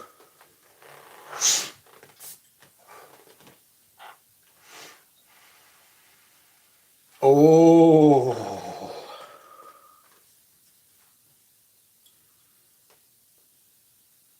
Thoughts. I'm having thoughts. I don't know. I'm definitely going to be selling my vintage original Santal. I simply do not like it. Sorry, original Santal, you are going the distance. Oh yes, this is another summer fragrance, very much so. Eau de Sud. Eau de Sud by Nick Goutal. Very much a summer fragrance, beautiful. A beautiful scent. I take it that Dev is not here, because Dev was asking about this for fucking ages, and this is Smolto's Full Choke, and yes, it's a giant cock. It's a fucking penis, ladies and gentlemen. It is more of a penis than Rochas Man is a butt plug.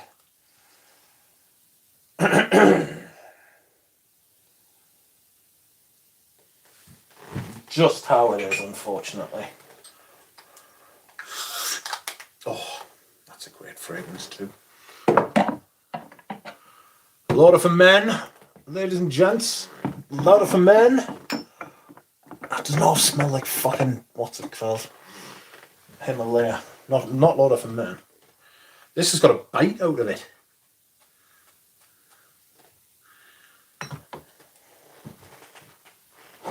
Oh, another summer fragrance. Kenzo. Which is this? Kenzo Pour Homme? Nuge, are you still here? I think this is Kenzo Pour Homme, or something along those lines. It's something like that. That's definitely a summer fragrance. Very ozonic.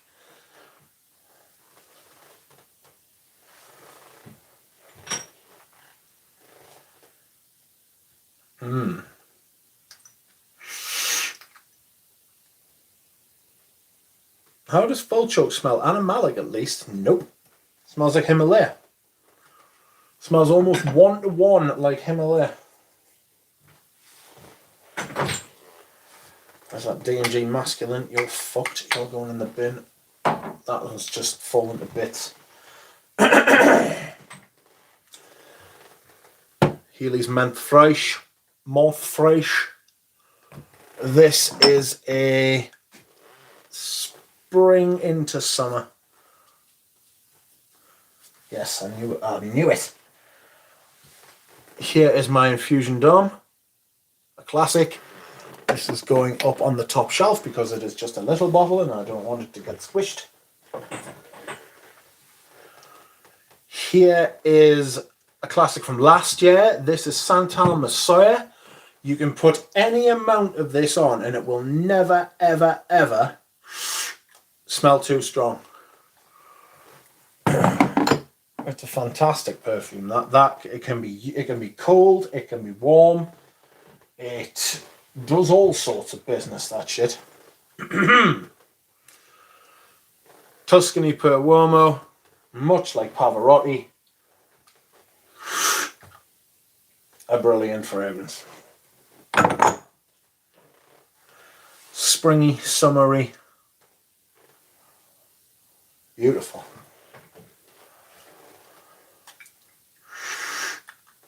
Hello, DJ. Ma Liberté. A classic Jean Patou, and this is a vintage, and it is beautiful. It is a lavender. It is powdery. It is warm. It's in the vein to me of Troisième Homme. Miller Schoen's Uomo. Cooler summer days. This is brilliant. Again, a brilliant fragrance. Right, controversial. Brace yourselves. This is about as controversial as my channel likes to get. Summer fragrance. Late spring, early summer. Zoologist B. Zoologist B. Late spring, early summer.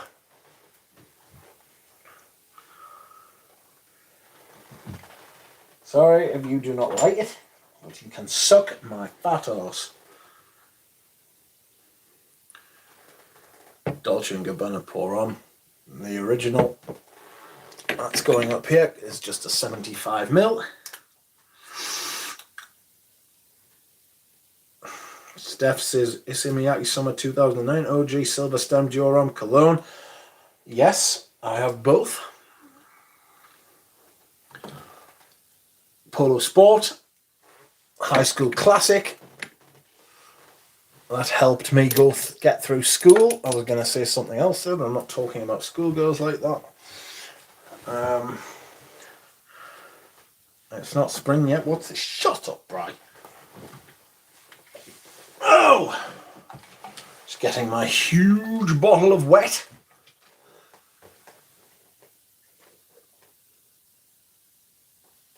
Oh, excuse me whilst I hydrate.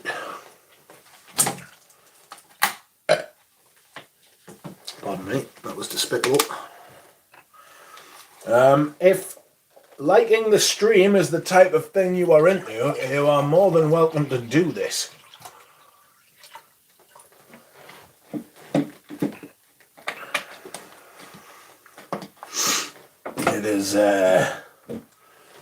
It is appreciated if that's what you want to do. I love Summer Spring Spence, especially from a Legends collection. Who are you talking about?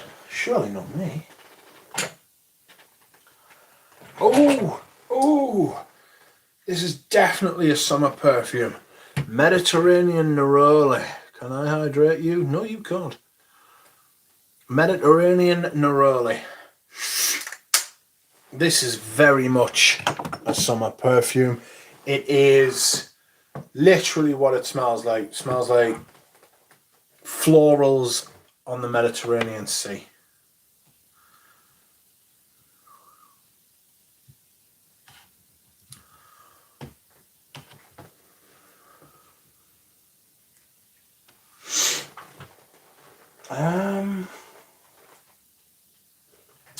This is another one.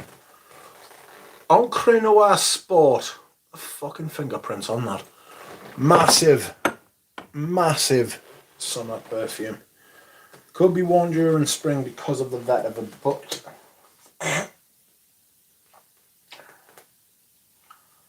maybe not. I'm thinking of selling this too.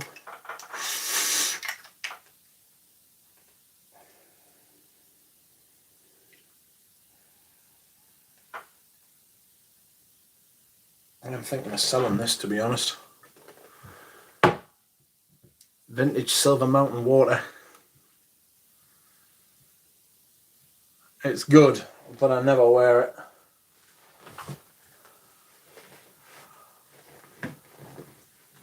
I don't know. I'll have to have a think about that one. I've been thinking about selling that for a while.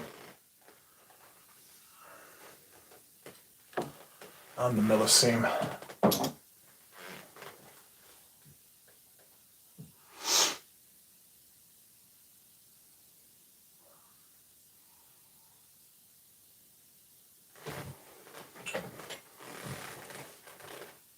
Capucci Pour On. One of the earlier bottles of Capucci Pour On. That is a very nice splash on, which I might actually use as a splash.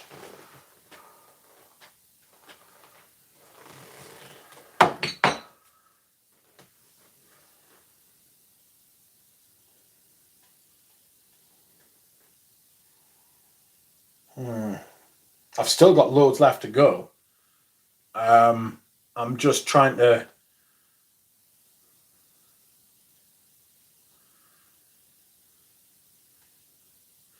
The Lalique is the Encre Noir Sport.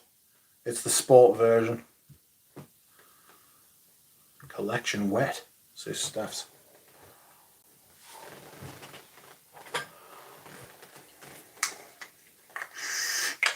That's definitely a spring perfume. I'll come to that. It's a mossy, woody fragrance. I'm going to put you back in storage because Another summer perfume. This is not Lauder for Men. This is Estee Lauder's Metropolis. And it is absolutely gorgeous. It's a mint ambergris fragrance. And it's stunning. If you find it, let me know and I'll probably buy it. This is Dear Man from Amouage. Spring and Summer Floral. Lovely. I always know our sport. Lovely. Brilliant fragrance.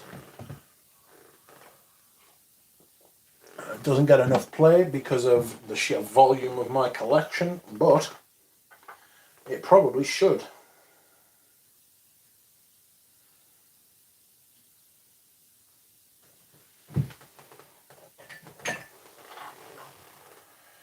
Okay, here's one I'm giving a chance to.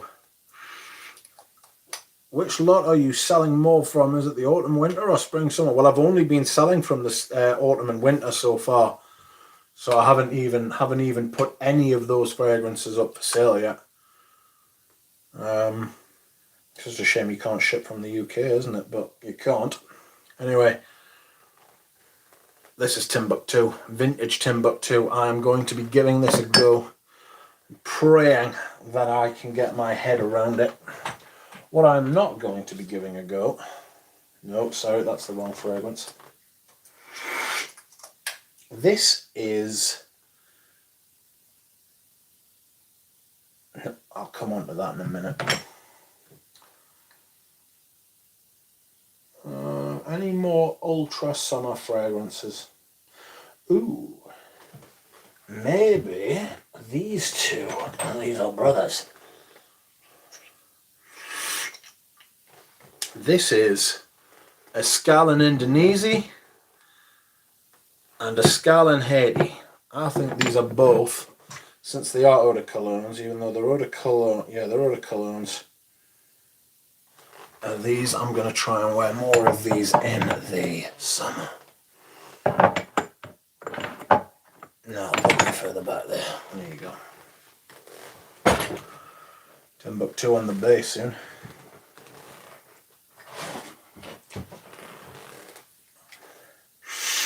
This is a summer fragrance, and this is called Un Air de Samsara by Guerlain. This is mint and samsara thinned out. It's from 1996. I believe it's still got the Mysore sandalwood in it, but it is gorgeous. And it is a summer fragrance. It's fucking brilliant, and it would be particularly... This wasn't out for very long, but it is stunning. I promise you. It is an absolutely beautiful fragrance. It's beautifully put together.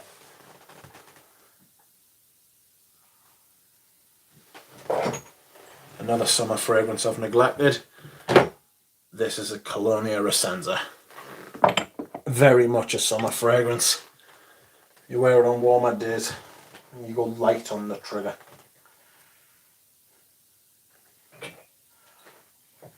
Next up. These are fabulous. I love L'Occitane. I think they're a fantastic house. I just do not wear them as much as I should or I want to. One of them's a spicy lavender. The other one is a juniper, sort of woody fragrance.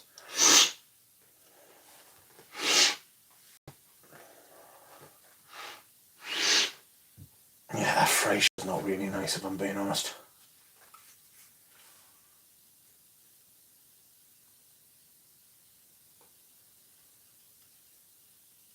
What am I looking at? Another one.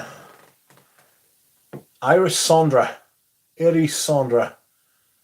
by Naomi Goodser. That is going to be a big spring reach for me. Looking forward to that. Here is something I'm just not going to wear, and I'm probably going to sell it, and this is Vintage Zonka. I don't understand the people who love this. Like, very much like Timbuktu for me. Like, it just doesn't, it just, something wrong with it. It's got this garlicky sort of thing going on. Rich, you hate Edition Blanche, right? I don't hate it, I just don't like it.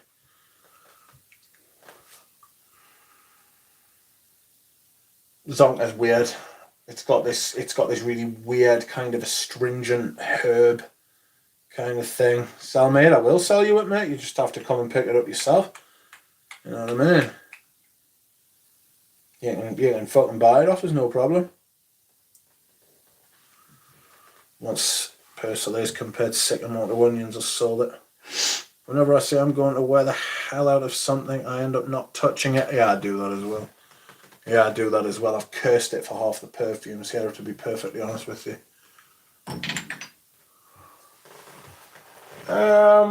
Whatever next? We're getting into the distinctly spring stuff here. Ah.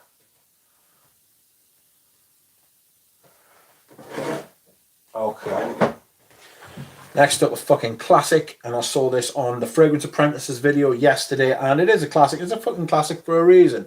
This is Prada Amber Pour Homme. I backed this shit up because I think it's been discontinued. It's fantastic. This is awesome sauce. I nearly said awesome sauceum there, and I'm glad I didn't, because I would have made myself sound like a right dick. Excuse me whilst I hydrate.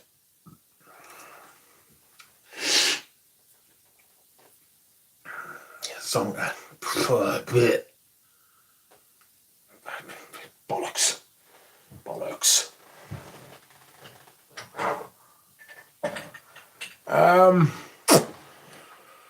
Right, we're going to put paracetamol back here. Back here. No, back here. No, here. We're going to put Tom Ford for Men here. We're going to put Lombardon's Low here. Iris Poudre. That's definitely a spring perfume. Definitely. A spring and autumn. And then there's French Lover, which isn't going to play ball at all. Fuck you. You're a spring perfume.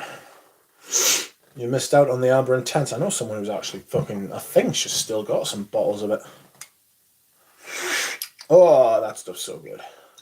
That's actually going to go at the front. I'm not putting that where I was going to put it.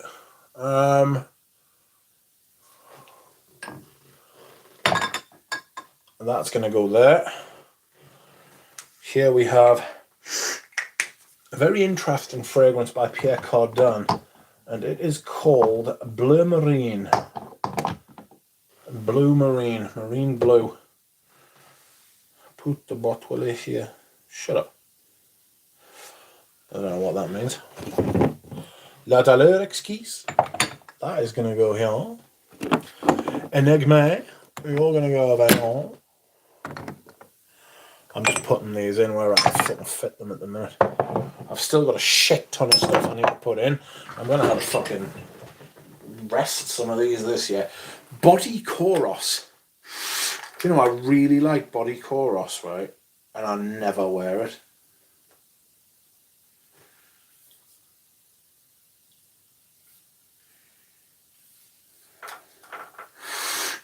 Oh, Body Koros. There's still Prada Intense in most stores, yeah. Prada Amber Pour Homme. I've had my eye on that Blue Marine. It's nothing like a blue fragrance. Talk about French Lover, I just ordered that. It's my first fragrance mall. It's a good fragrance. It's a good fragrance. You could do a lot worse than that for your first one. I've got about 4 Frederick Malls to come yet. That Zonka's foul. Genuinely don't know how people can talk about that the way they do. It's fucking rotten. One of the best spring fragrances there is. And easily accessible. A fragrance I could tell you that if you wanted one fragrance and you wanted to smell different from her ex-boyfriend and you wanted to smell nice, 34 Saint-Germain. 34 Saint-Germain by Diptyque. This is the Eau de Toilette, and it is gorgeous. I love this shit. these things. There's so much left. Okay, next up, a Creed. I saw Pierre Bourdon on it, figured it must be good. It's usually a pretty safe bet. He did make Individuel, which smells like Joe Pomme, which smells like fucking original Santal by Creed. Well, there we are. Actually, JCA made French Lover. Oh God, yes, that's right. Yeah, he had to sign it over to Pierre Bourdon, didn't he? You could believe that Pierre Bourdon made it. To be fair, French Lover's fucking fantastic anyway, as long as you like green scents. And RXL, you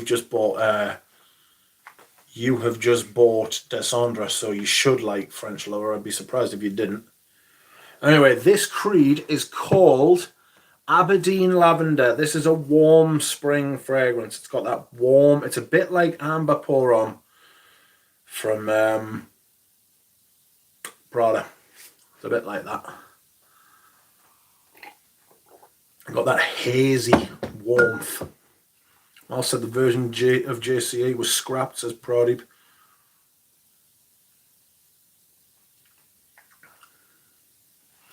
So this is a very good scent, and it's going to go there. That is risque. No wonder balls fall over all the time. Oh. Ghost Man. Ghost Man is one of the ones that he made for that German company, is it not? Or is it the one that he made for himself? How marvellous. Next up is a classic. This is Agua Brava from Antonio Puig under his very own name, would you believe? Very rare. Now there's a spicy lavender thing. Very nice. After that, we have... Oh, the fucking lids of this stink. This should give you an idea of what this is. This is Ferre Pontaccio 21. I have the Eau de Cologne and the Eau de Toilette here. That shit, the fucking perfume's gorgeous, absolutely glorious, right? But the fucking lids on these things, see that dirty, great, fat fucking amount of plastic? It smells like plastic from the deepest 70s. It's awful. It's fucking vile. Oh my God. But the perfume itself is a beautiful patchouli. Like a honeyed patchouli number. Fucking lovely. I'm going to put you in here. Or am I going to put you in here? Piss the fuck off.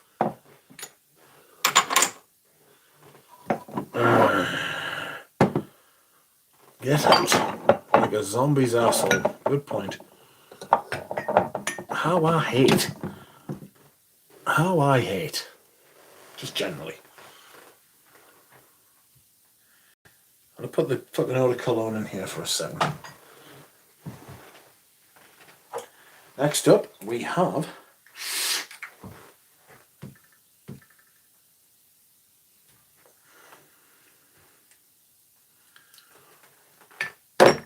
Boss Sport. Boss Sport, lovely. Absolutely lovely. I wasn't sure about it at first. Do you find Pontaccio dry? Not hugely. But, the fuck am I playing at? Sorry, I'm just having a brain fart. I need to think. And it's not my strong suit, friends. I can tell you. Right, cup, you're going on the floor. Ooh, that was certainly hydration. You go there while I have a look in here. Ah, here we go. There she blow. A vintage Koros, of course.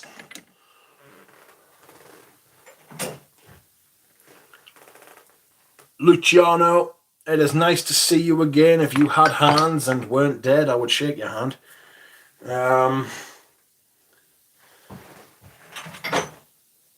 Is Vetiver Extraordinaire a autumn perfume? I always get the feeling of that with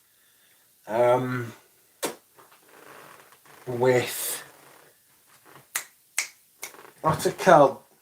Vetivers. I always get that feeling with vetivers that they are that they're autumn perfumes, you know? Next up,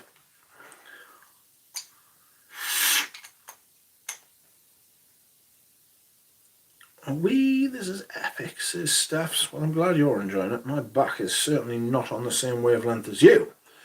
Not to worry. We do have had a consistent viewership tonight, so people seem to be enjoying it. I hope you're enjoying it. I'm enjoying it. You know? I enjoy showing this. I used to love doing this, just sitting by myself and just being like, oh, yes. What shall I do here and do this and do that? And where shall I put this? And what shall I leave out this year? And I will rest some perfumes this year, you know.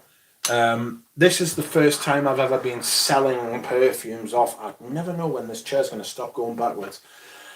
This is the first year I've been selling perfumes off, so I am looking stuff over and thinking there's a chance I'm not just going to rest you, but I'm going to sell you, you know.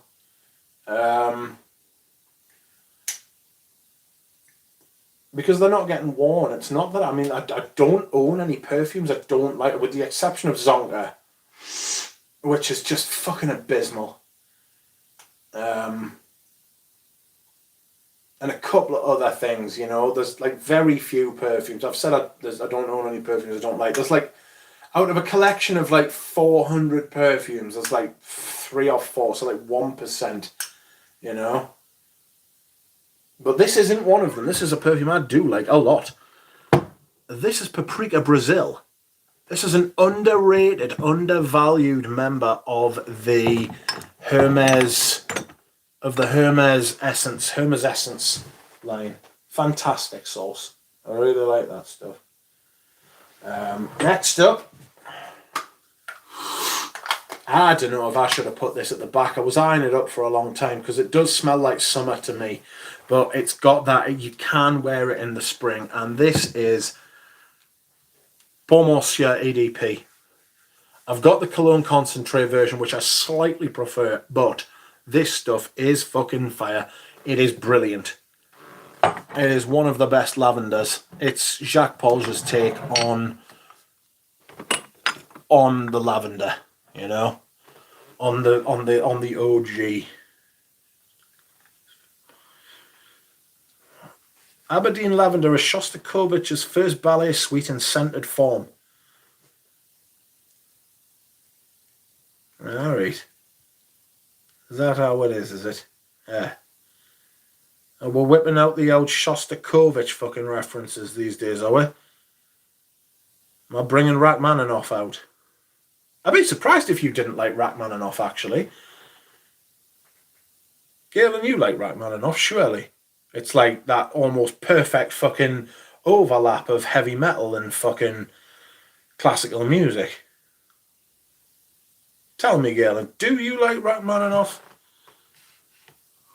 I bet he says no just to be a dick. But I bet he does, secretly. I think Olivier did it. No, he did not. I think everyone should own at least 365 fragrances, says Phil. Phil, we don't need to fuel the old... we don't need to fuel the old... what's it called? Money buying. Money buying? We're not a central bank. We don't need to fuel the old perfume buying addiction. Okay, here is a perfume that can be used in spring or summer for me, and I intend to try and get a hold of this year and wear it a bit more. This is Rose Incense by Tower. For me, it's extremely dry. It's extremely dry. It's a dry boy. Oh, girl.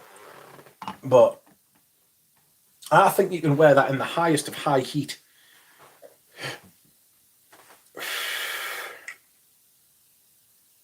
But also in like lower heat. You know? Do you know what I don't care for that everybody else loves? Declaration. And this is a vintage declaration. The add to cart to feel better vibe, yes. You're right, Phil. Declaration. I don't care for this much. I just can't see anybody buying it. I don't know. I'll come back to that. I'm undecided on you. You're suspect. Right, fuck it. A vintage classic. A rare and discontinued fragrance that is extremely hard to find and is worth a fortune and is absolutely not worth anywhere near what people are asking for it. I shit you not. It is By Man. It's beautiful. It's lovely. It's a fantastic old designer fragrance from the mid to late 90s that Dolce & Gabbana were once again ahead of the game. And if you pay 200 to 300 quid for this, you're a fucking pervert and you belong on a certain wing of a prison. Right, because this shit is not worth anywhere near what people are asking for. As pleasant as it is, it's very nice, right? But I will wear this, and when it's gone, I won't pine for it. I won't seek it out. I won't try and buy it again. And I may miss it, but not so much to the point that I'll be willing to pay what people will be asking for, you know? I might just steamroller through this bottle just to watch people's anxiety grow as I fucking get near the end of it, you know? But that is By Man. And as nice as it is and as pleasant as it is, it's not worth what people are asking for. It's really, really not. So don't pay those kinds of prices. Save yourselves a fortune, right? You'll be fine.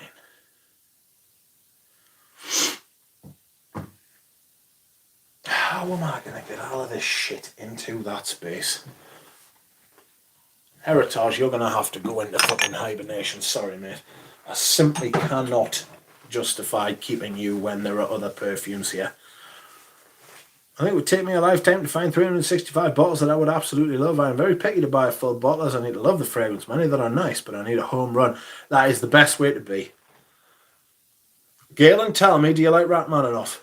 Speak. By Man reminds me of mint choc chip ice cream for some reason. Could be a scent memory and you just don't know it. Somebody might have been wearing it when you were out getting mint choc chip ice cream one day. Okay. Here we go. Let's get them out. Oh.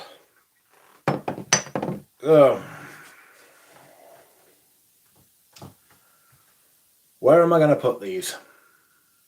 Because they'll need to go somewhere. And usually I put them in a left-right formation. Okay. You go over here. You go over here. You go here. And here. You keeping heritage out of your spring starters? Yes. There's Toro del Hermes. I'm determined to try and wear that a bit more this year. There's Jerez. There is that L'Occitane Amber thing, which is brilliant. Okay, so here we go.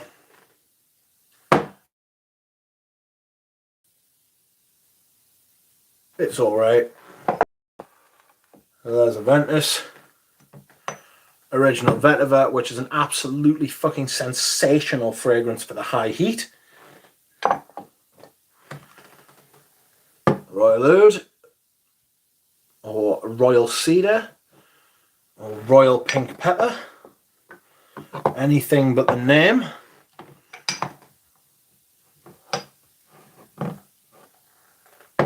Bois de Portugal, vintage, 120ml, and it still smelled great.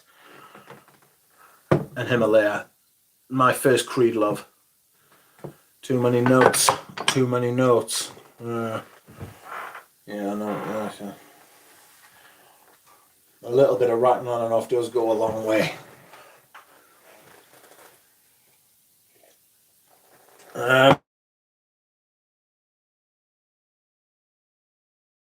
Creeds, and that's where they shall stay.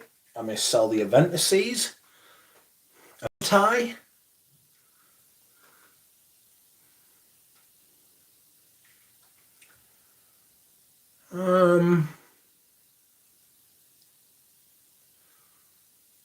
Royal Mind blew my Royal Ood blew my Royal Mind blew my Ood. I heard Viking is good. I'll need to check it out. Check it out, but don't buy it. Not blind. Scent memory can be quite intense. I understand and perfectly remember how a beloved uncle smelled when I was 5. It's why I love a note of cumin. BDP is New York Intense after a lobotomy. New York Intense came out afterwards. Her Amadeus girl. No.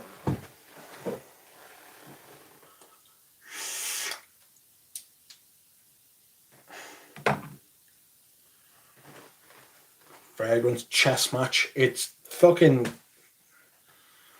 like whack-a-mole at the minute.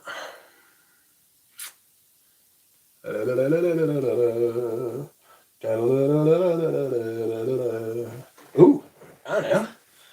This little number. What are you called again? You are... This is a former hype cheapie. Right? And it's outrageous. And I bought a bottle of this. It's Christian Lacroix's Tumult. Or Tumulte. Right? For those of us of a certain vintage in the fragrance community, you will remember when this was being hyped, and it was worth fucking pennies. And if you want the God's honest truth, it's still worth pennies. But, big but, people are trying to charge a lot of money for it now. Don't pay it. I paid too much for this, and this was only a 30ml. But it is nice. Cedar and black currant. But it ain't worth the huge fucking price tags it goes for now. Some fucking people are shameless. Excuse me. I'm getting old. Ooh. What we have here is a vintage Jazz Prestige. I sold my Jazz. I didn't care for it. Gotta be honest. Did not care for it very much at all. So Jazz Prestige is the one that I own now. And I like it. I like it a fuck's sake more than I like Jazz. Didn't care for Jazz. You would have thought I'd have loved it.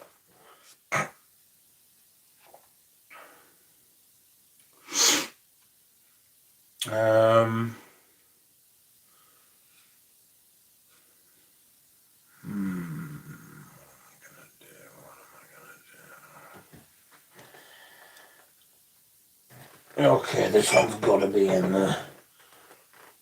One of the greatest scents of all time. It is, of course, Guerlain's Vetiver. I really like this version. You might feel the same, or you might not feel the same. That's never going to be able to go there. You go there. Pavarotti. You go in between, son. Or do you go in between, son? Patchouli Magnétique. You go in there. Yes. And then you go across there. Alright. And you go across there. I've still got fucking loads. It's like Tetris, man. Iquitas. You go there. Alright. And you go there. Timbuktu.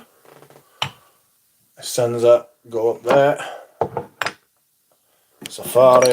Oops, Daisy, where are you going? Right. Arsène Lupin. Voyeur.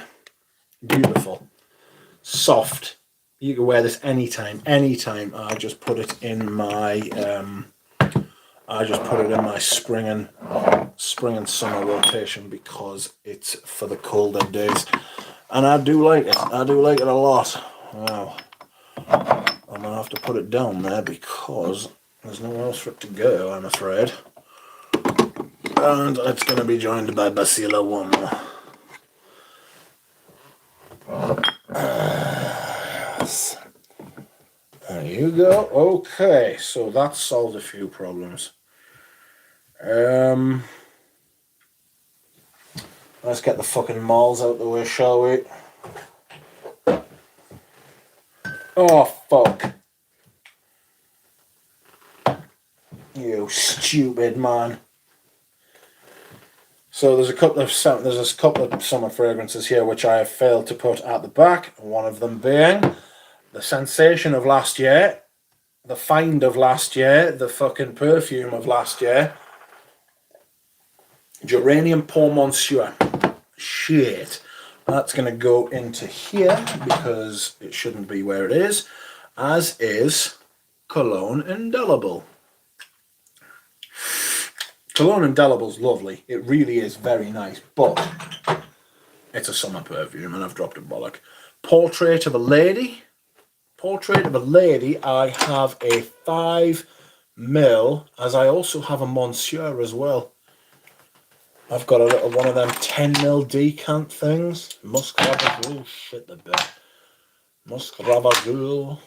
That is not one of those. I don't even want to acknowledge that existence. French Lover. I've got fucking French Lover 10ml. I should be using these up.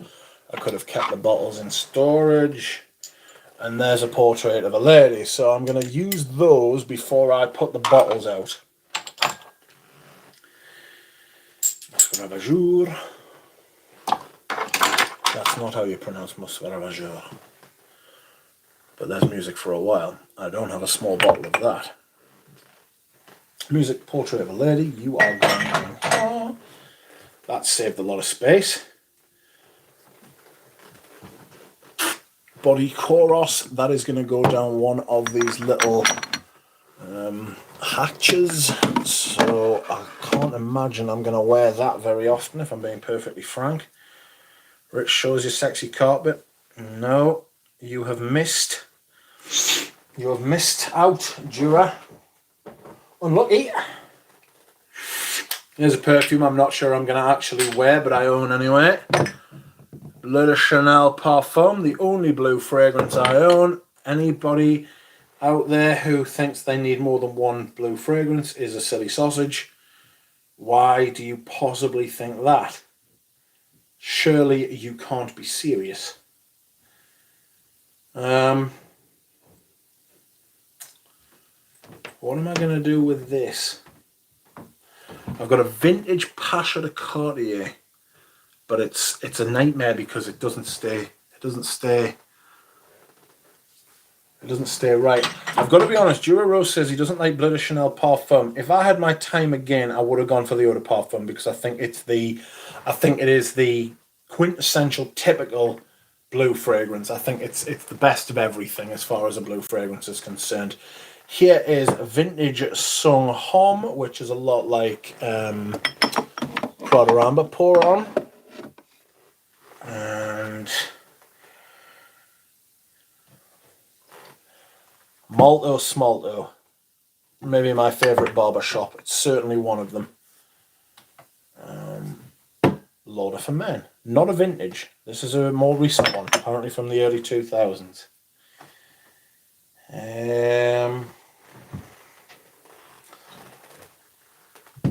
L'Instant de Guerlain Vintage EDT. This is hopefully going to see some action soon. I'm very hopeful I'm going to get to use that. That's going in a docket. That was the word I was looking for. Docket. Docket to him. I get armpit hairs with cumin. Yikes.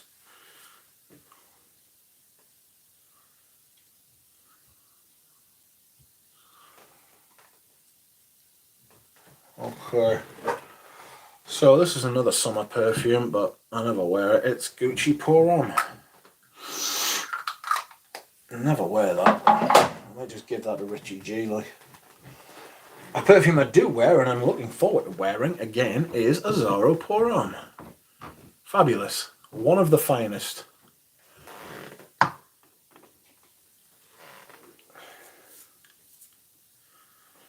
So just Fougere with more sweetness. I like dry. Glad to see Safari made the cut near and dear to me. Safari definitely makes the cut. It's a massive spring perfume for me, that. I probably should have put those fucking Creeds at the back, you know. I feel like Creed's a summer brand.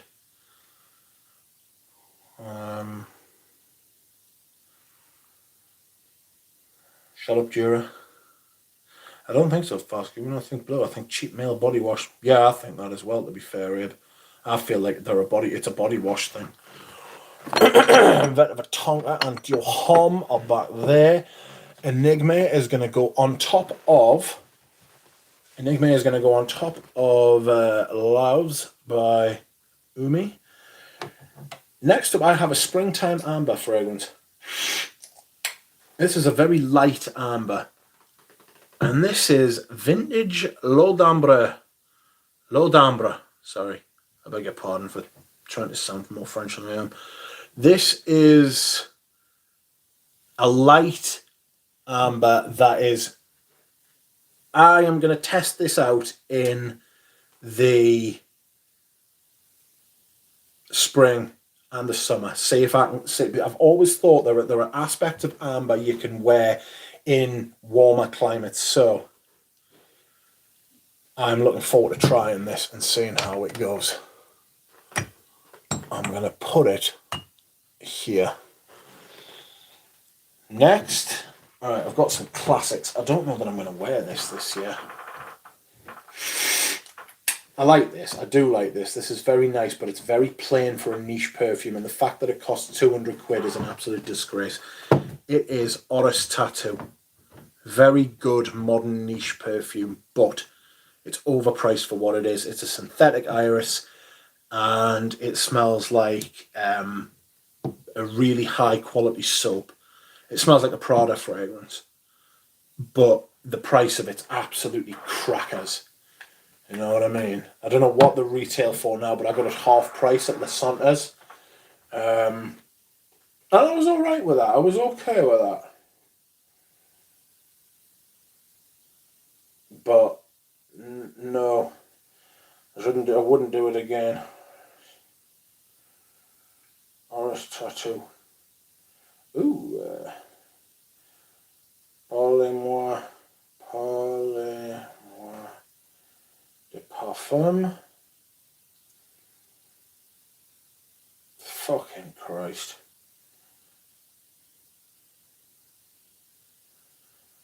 Parlez-moi de parfum, and then Oris. Nope, it's not for sale on there. Thank goodness.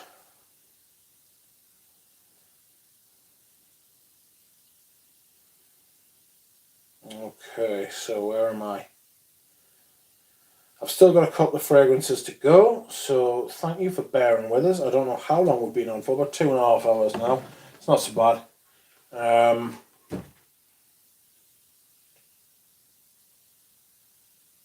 What this shows me is that as I go through the fragrances, I'm looking at some of them and I'm thinking, I never wear you, and I'm not likely to fucking wear you. What are you doing here still? You know? But not to worry. Not to worry. I will take my time and get shit sold as and when it needs to be done. Ooh. Encens Mythique. Encens Mythique. Let's have a look. Beautiful ambergris, this. It's an absolutely stunning perfume. I fucking love it. Yes. Yes, you will be seeing the light of day, I think, this time. You didn't last year, but you did the year before. I remember talking to Super Jacob about this. Beautiful. Super Jacob as well.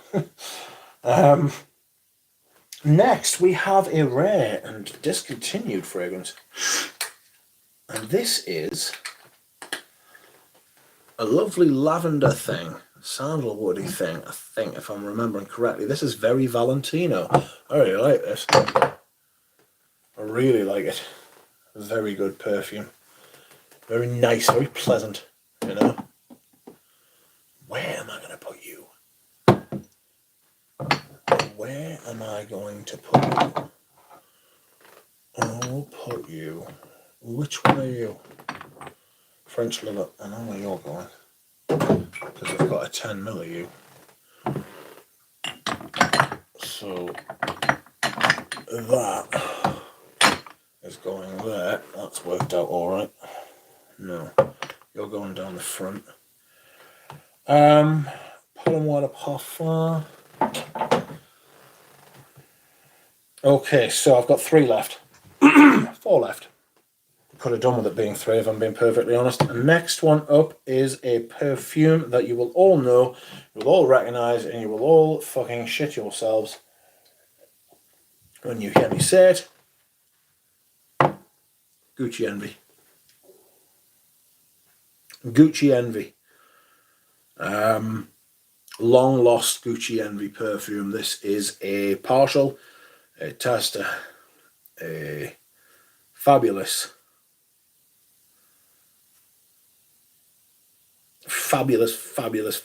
perfume. Not worth anything like 300 quid, $300. No chance. No. It's very nice, and I intend to enjoy it, and I'm going to go through this bottle, hopefully. But if you pay high prices for that, you have only got yourself to blame. Oh my god, I can't wait to wear this. Anyway, next up, we have another Gucci, another long-lost Gucci. A very popular Gucci, of which you will all know about and all pine for, and this is Gucci Nobile. Gucci Nobile, massive fougere, just a big buxom perfume, you know, just a big, broad, beautiful thing, lovely. More like worth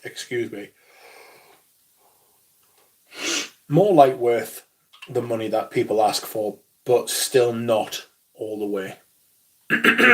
Pardon me. That's Gucci Nobile.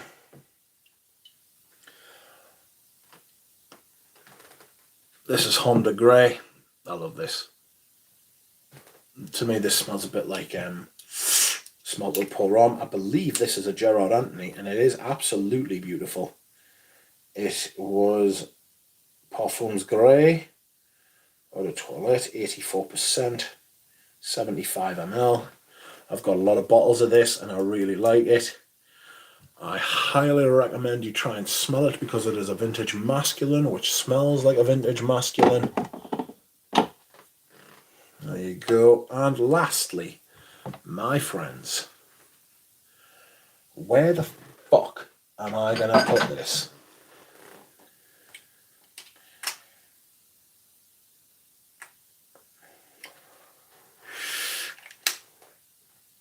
Can you get the similarities in the opening between Homme de Grey and Capucci Pour Homme? I'd have to smell Capucci Pour Homme, but no, not off the top of my head.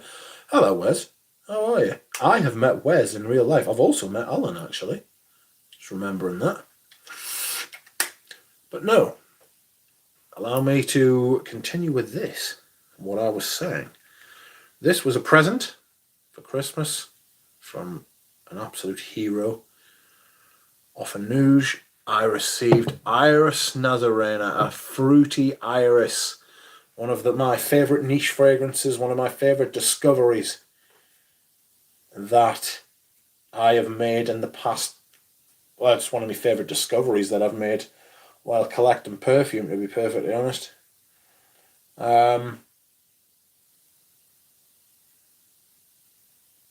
I'm really looking forward to wearing this. I've been waiting since Christmas. It's been like 2 months, 3 months, 2.5 months. and I'm really looking forward to wearing this.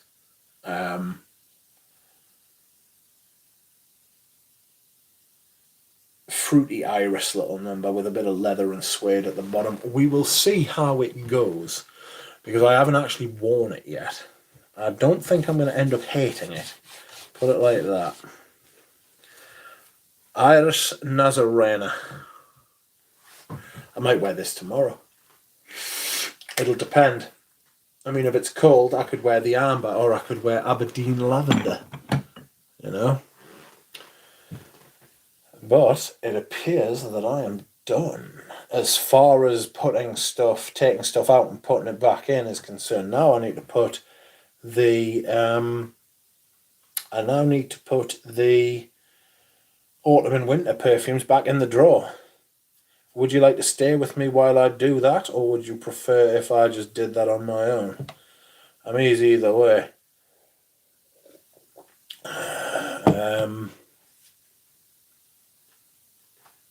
How I will do that camera-wise is not entirely clear yet.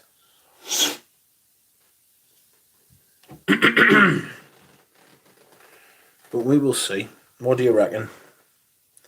I wish I knew how to run a poll, but I don't.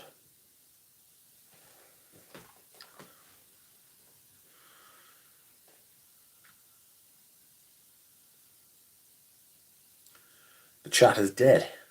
Does anybody want to say anything? Hold the cam in your mouth. I will not. Is that you trying to tell me that you don't want to hear me speak? Is that what you are saying? Your collection is awesome, says Lana Lucafar. Thank you.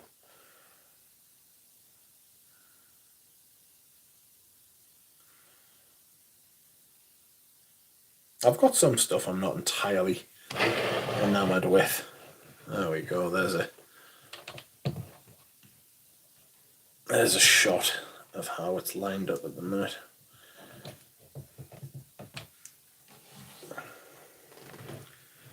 I don't know if you can get like a properly good look at that. It's very, very... Take us to McDonald's drive-thru or continue housekeeping? Yes. I'm not going to McDonald's drive-thru, I can tell you that right now. Fuck that shit. That shit knocks me sick. McDonald's makes me ill, like. I can't eat it. I used to really like the milkshakes, but I've fucking found out what they put in them and now I can't eat them anymore. Ooh. Ooh. I've got a fucking bottle of Cristal Eau de Parfum. A vintage. Now, I don't know whether to keep this and wear it and decant it, or to sell it to my friend Audrey Jane, if she wants it. How about cereal with milk? Well, I mean, what else would you put on your cereal? God. It's a menacing statement you've released into the world there. Oh, Yattigan. I'm going to try and wear me vintage Yattigan next year. You know? Do you have a Five Guys in your neck of the woods? Not close. And I have had Five Guys before, but do you know that medication I'm on? The poison one, the methotrexate? I don't really care for Five Guys that much, because one day, it was the day after I'd had that methotrexate, and I feel like shit usually the day after. It was the first time that I'd had it and felt alright the next day. I got up, went into town, went to buy some jeans, and then went to Five Guys. Literally, the act of driving into town, buying and then trying on some jeans, completely fucked us, and I thought, I'll get some Five Guys to cheer myself, and it just made us worse. It just made us worse, and I have just realised that I need to fit in my bottle of green Irish tweed. What a dick. Oh, you son of a bitch. Fuck it, I know what I'm doing. That is going up there for now, and you will stay there, and you will be happy. Right, since nobody said anything, right, even though I asked, I'm going to keep you around while I put all the other perfumes back. So you'll have to enjoy the floor for a minute. Sorry. Oh, fuck. Give us a second. Okay, so what am I going to do with you? Ooh. Oops. Enjoy that. There you go. Okay, so closes nicely. And then I've got bottles of Chalnur and fuck, I've got loads of stuff I haven't got in there. Jesus. Ew. Oh, excess. Got my bottle of fucking vintage excess. Excuse me.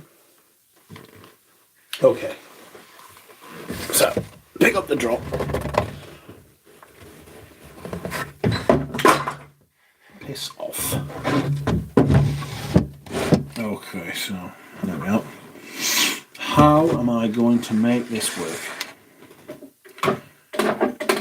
Oh no, that is just terrible. That's not happening at all.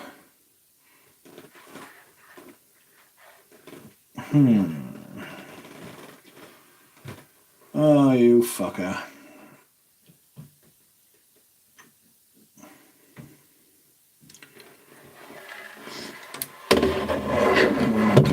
How am I going to do this? Give me 2 minutes. You're just going to have to stare at some wood. Just like you know. Sorry. That's uncalled for and unnecessary. I need to find something, anything, to prop you up on so that you can see what I am up to. The thing that I would usually use is currently in use. I can't use that. I can't use that.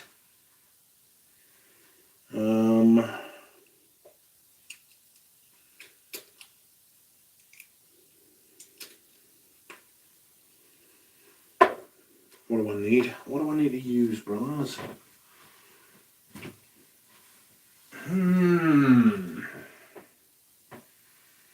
I'm not sure this is happening. It's not looking good, brevs. I'm not holding it in my mouth, you fool.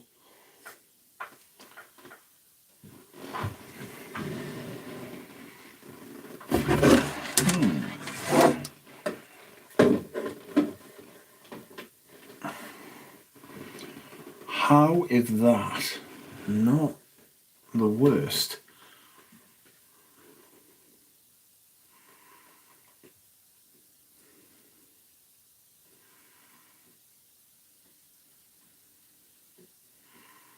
By God, I've done it.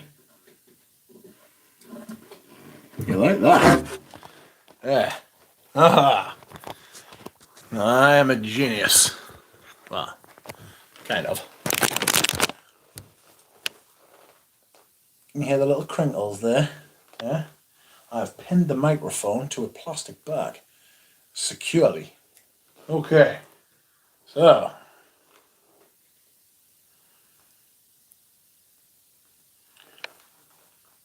This is where I will be putting my autumn and winter rotation. Lap reveal. Yes, that is my lap. It is revealed to you all. Hand reveal. So, and that is the only reveal you are getting. Here is pure coffee. Pure coffee. All the Mugler is going to line up at the back because I like to spread the weight. Pure Tonka. I'm just going to pick a few of these up at a time. There's B-Men. I think I might have to sell B-Men if I'm being honest. There's pure leather. I like pure leather though. Pure leather's nice. Pure malt. That's my vintage pure malt. Taste of fragrance. Ultra zest. And the purest of pure wood.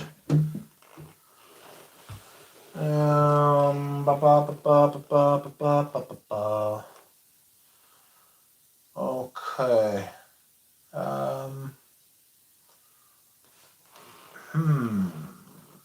Little bottle. Will you fit in there? Nope. Oh, maybe M triple X will. Ah, yes. What a perfect fit. I know you can't see it at the minute. Is that Dear Man? No. This is Jubilation 25. A made in Oman bottle, I do believe. Maybe. I don't know. Actually, I've said that.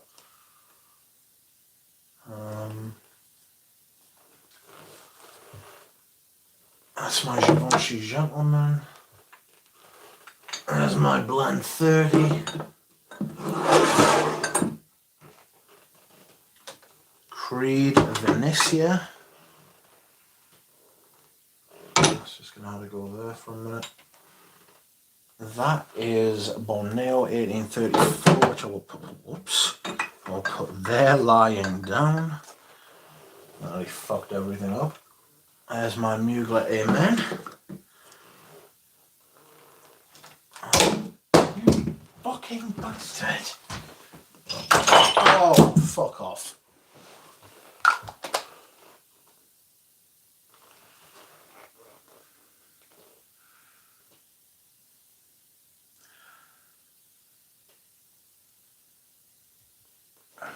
Absolute shithouse. Right, that needs to lie down because it is too tall. Too tall. There you go. Jules. You're going to have to lie down as well because you're too tall. Okay. Jesus shirtless. I am not shirtless. Hello, Rachel. Rachel is back. I didn't know you were here earlier. I'm glad you're back. Anyway. So I will put my Gucci. Each time I spray on my coat. There's a scar of magnetism. There's Balenciaga Pour Homme. Fucking be careful with that one.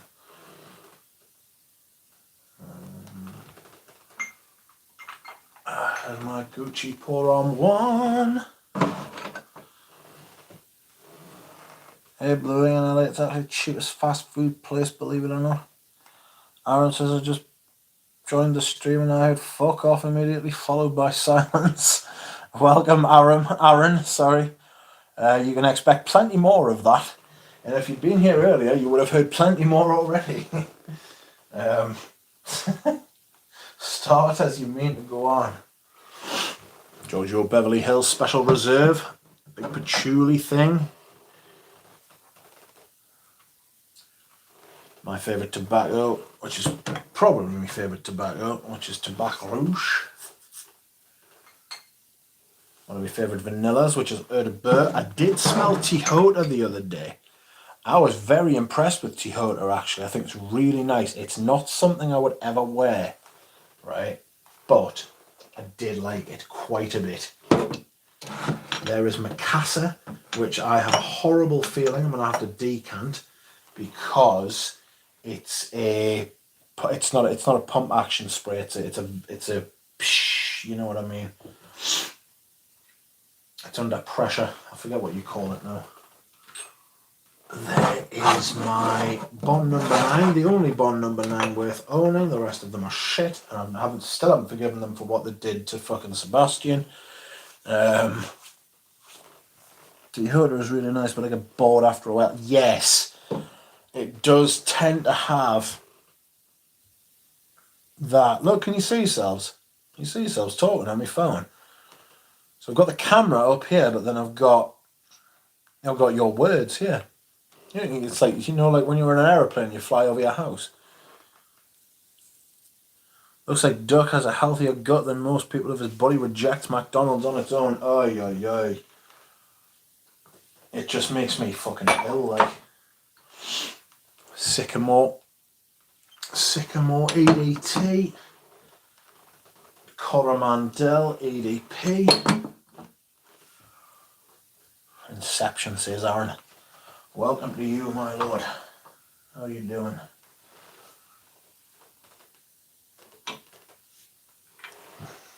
Oh, you shit. I'm putting Maison Francis Coeur de Jean's Oud Satin Mood over there. Oud Satin Mood, isn't it? These are a cow because you've got to lie them down. Because they're too big. They're too big to fit in any other way. I don't like fucking lying them down, if I'm being honest. I don't like lying them down at all. Show us how you hydrate. I mean, I hydrate the same way everybody else does. Wow, there's an entire deep dive into Dusk's magical cabinet. Not entirely. There are some hidden levels.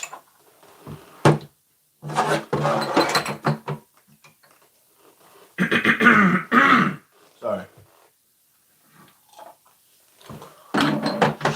There's the Beaufort London. There's the Lamar Essence. You've got to be careful with them when you're lying them down because, like, you know, they'll start fucking... You don't want to snap the stems or anything like that.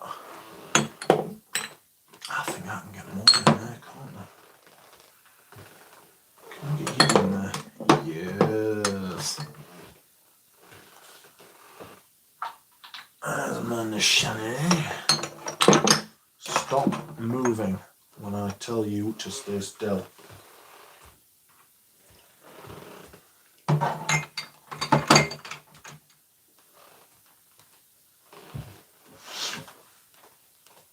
Duck Tetris. Does that affect them, lying them down? It's not that it affects them, I'm just worried I'm going to snap them. You may need a bigger cabinet. No, what I need is a smaller collection. I've made this decision. I need to keep letting go of things. And it's only going to get harder, unfortunately.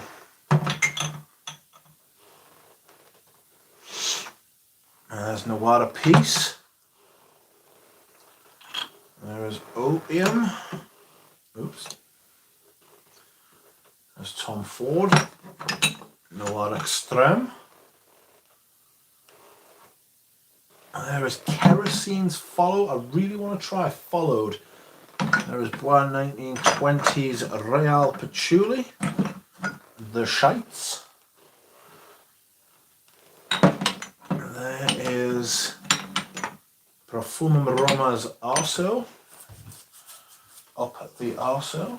This is epic, says Rachel. Rachel, I've been streaming for hours, mate. You should have seen. You go back and watch it if you want. It's, wow. Anouge, I'm having a panic attack looking at those bottles being laid down flat like that. Anouge, there's nowhere else I can store them. There's no other way I can store them. Literally, I could put them in different shelves, but they aren't deep enough. You know? What could possibly go wrong, Anoush? Like, seriously, what could go wrong? Is there like a really sound medical reason? Like, should I put these in like a bigger cupboard somewhere else?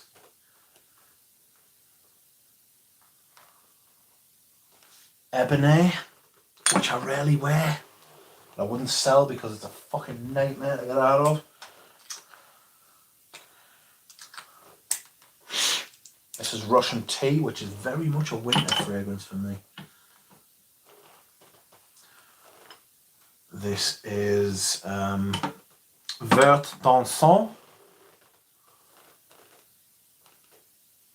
Vintage, what's it called?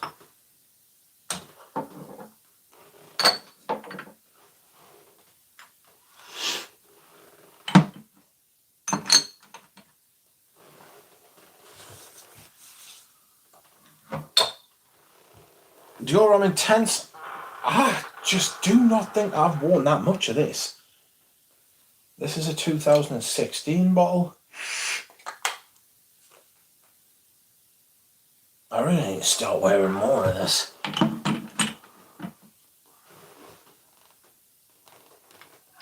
This is Egoist Cologne Concentrate. These are 10. Incense Avignon. That is Costume National Homme. This is the Knight. Camel. This is Tom Ford's Noir. Noir.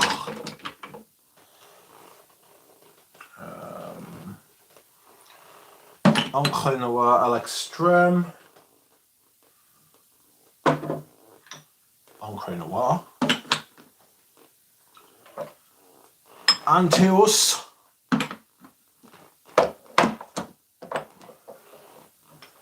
Cuir de Russie. That is not for lying down under any circumstance. There's Desombre. There's Belam. L'eau d'ombre extrême by L'artisan. Little Samsara. A little Montepatchouli. Patchouli by Lorenzo Vioresi. Bellamy. There's Opium. What the fuck are you doing? There's Opium. Doesn't need to lie down, nor want to apparently. There's Palais Jamais. My 4 Andy Towers. 2 Diptyque. Rien. And lastly, oh no, sorry, there's plenty more. That is Jean-Paul Gaultier squared. Here is a Boss number 1. Thank you, Anoush. If you are here, Tom Ford, you need to behave yourself, you wee rascal. Now, Feminité Dubois, you are not, under any circumstances, lying down. A lady is not for laying. Ooh, you motherfucker. And this is Monsieur. And then I've got my 3 Tom Fords. Now,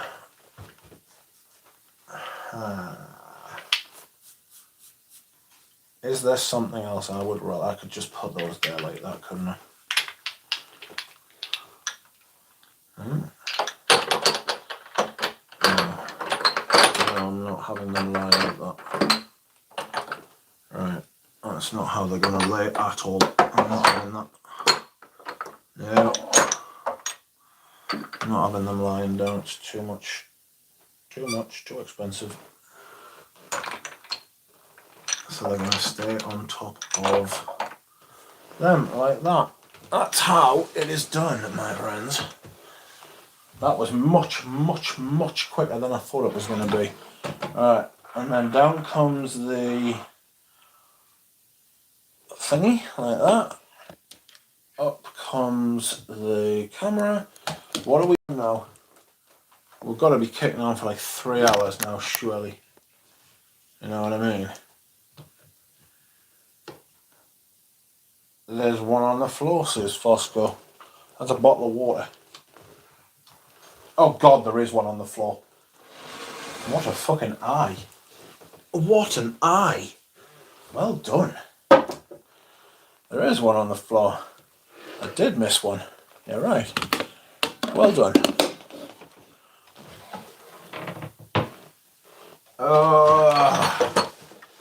Me patchouli. This draw was much this time last year, I can tell you that much right now.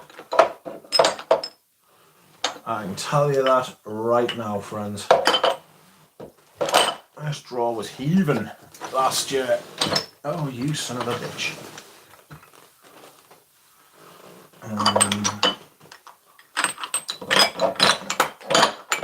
Right, that fits in there, and that goes there. Well done. You need to stand up for yourself. You got to fight for your right to party.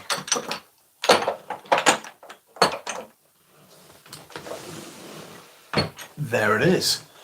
Now it's done. You bitch you. Oh! Okay, so there it is, friends. It is done. It only took 3 hours. which is about what it took last time. God. Sorry, I just need to sort this out a little bit.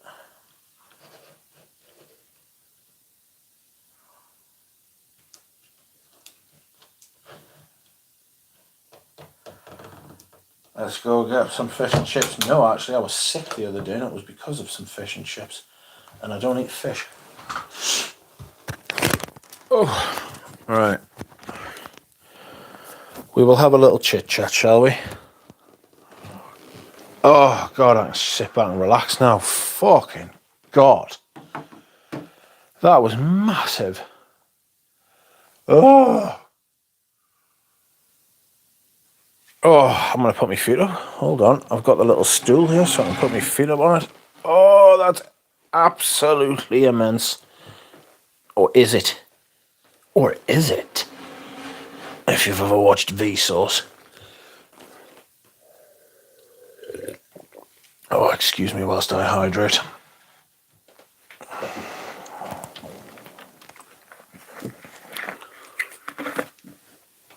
Let's see what people are saying. Shall we? Mount Duckmore.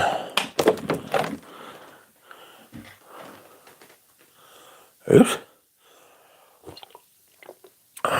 So, friends, after everything you've seen today, is there anything you are looking forward to seeing me wear?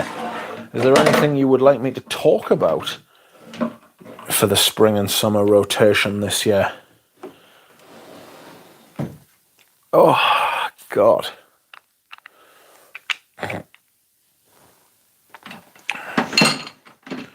There's a bottle of Lumiere Noir over here that needs to be going in there as well, actually. A little rose patchouli number. Not bad. Not bad at all. Nope. Oh.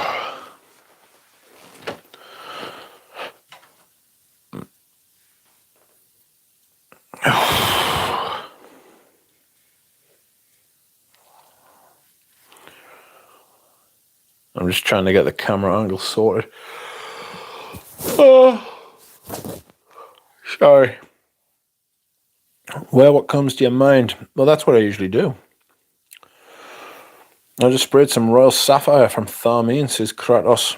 How do you rate it? Do you like it? Is this... Have I got this on a tilt? Is the camera angle... Fuck, that's better. Sorry, I'm just tripping balls.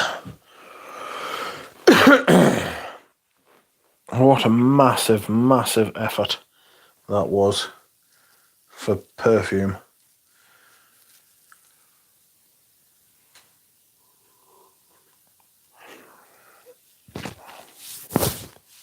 Where's the Rose de Jamar, Rich? It's on the top shelf. Top shelf perfume, that. I think I'm going to sell me Matriarchs. I've got quite a few House of Matriarch perfumes. I don't know if they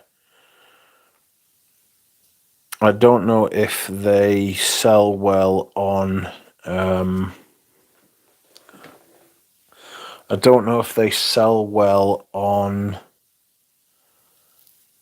eBay, but we will find out. Scent of the Night Jubilation 25 Vintage. I think you've said that already, haven't you, Dusan?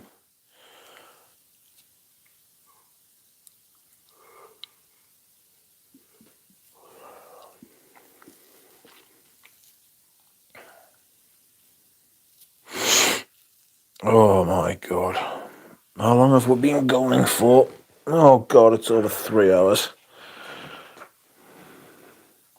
What a day. What a night.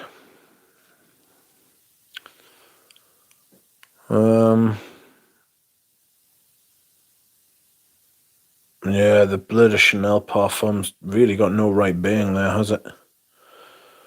You know? I would like to see you review the one you got from the Great Nouge. I got a lot of perfumes from the Great Nouge. You're going to have to narrow it down a bit there, mate.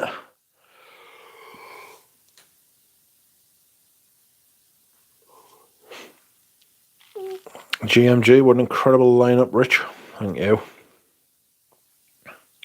All your fragrances, looking at Bloody Chanel and saying, back of the line, buddy. And yet, it is at the front. It is right at the front. Let's have a whiff, shall we? Let's have a quick little discussion.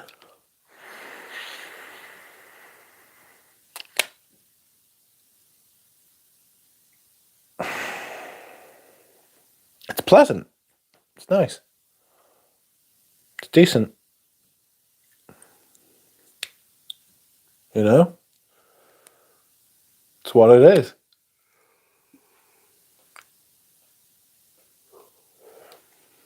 It's a blue body wash. Axe body wash. Like, it's not an expensive body wash at all. It's a cheap body wash.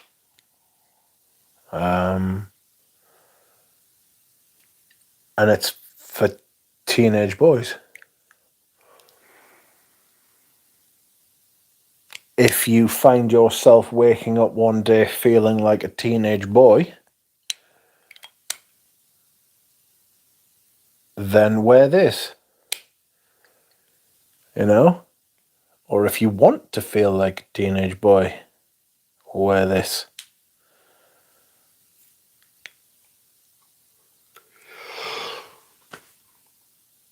Oh, God.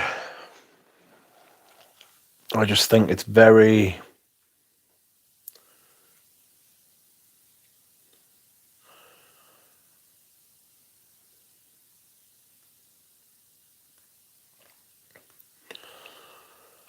It's... How is it? It doesn't smell cheap.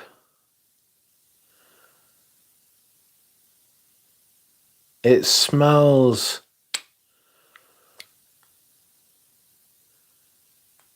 It smells like it would be an average price. It smells like it would be... It smells very middle of the road now. I mean, it was almost revolutionary when the EDT was first introduced. But I think the EDP is probably the perfect blue fragrance. Alright, it's probably the perfect blue fragrance, the EDP. I bought the Parfum because I felt like it was... it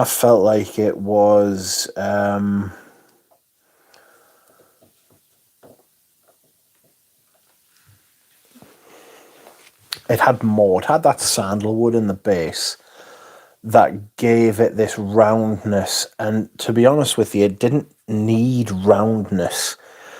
What it needed to be was more of itself, which is what the EDP was. The EDP was more of it, of what it is, you know. It didn't need EDT. It didn't need a Parfum. I think they only brought out a Parfum as like a fucking money grab, which is a shame for Chanel. That is my back breaking. No, it's not. It's the chair. I might have to sell this.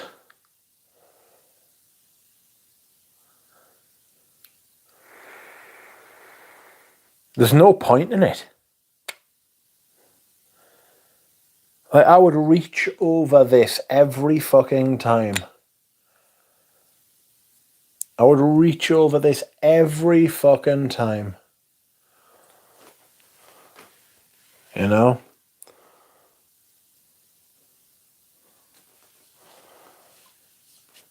It doesn't matter what the situation. This is the problem with fragrances like this, in that it's got the weakness of its strength. It's so ubiquitous. It's so nondescript. It's not nondescript. It's just so perfect for so many situations that if you've got a big collection, you just don't use it. And I'm going to sell it. I've taken it out and I'm putting it in the selling cupboard.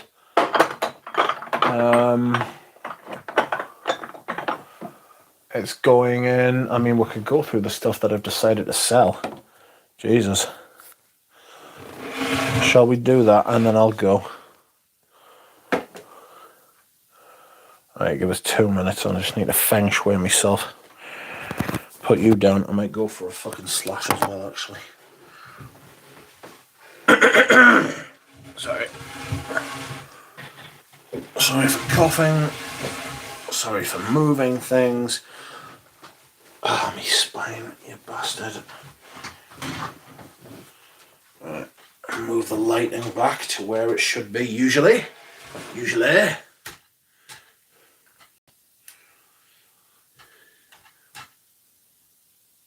Alright. Oh, shit!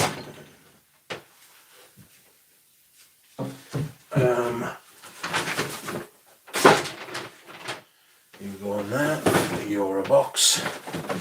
You go there. I'll be back in 2 minutes, friends. I am going to the bathroom. Ow.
I have returned.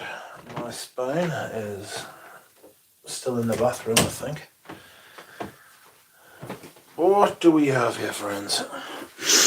Oh, dear Barbara. I don't know if it's your thing or not, but if you would like to, you are more than welcome to like the stream. I don't know if that's the type of thing you would be interested in. Oh, fuck off. I would appreciate it greatly. might get $5 on eBay for my bottle, says Kratos. I'm sure I don't know what you are talking about. Anyway, let's have a look at the things that today I have decided to sell. Oh, fuck. Let's have a look.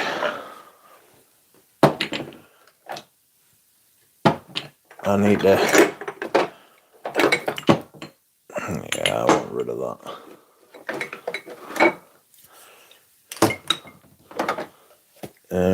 Pure Havana. Van Cleef and Armpits.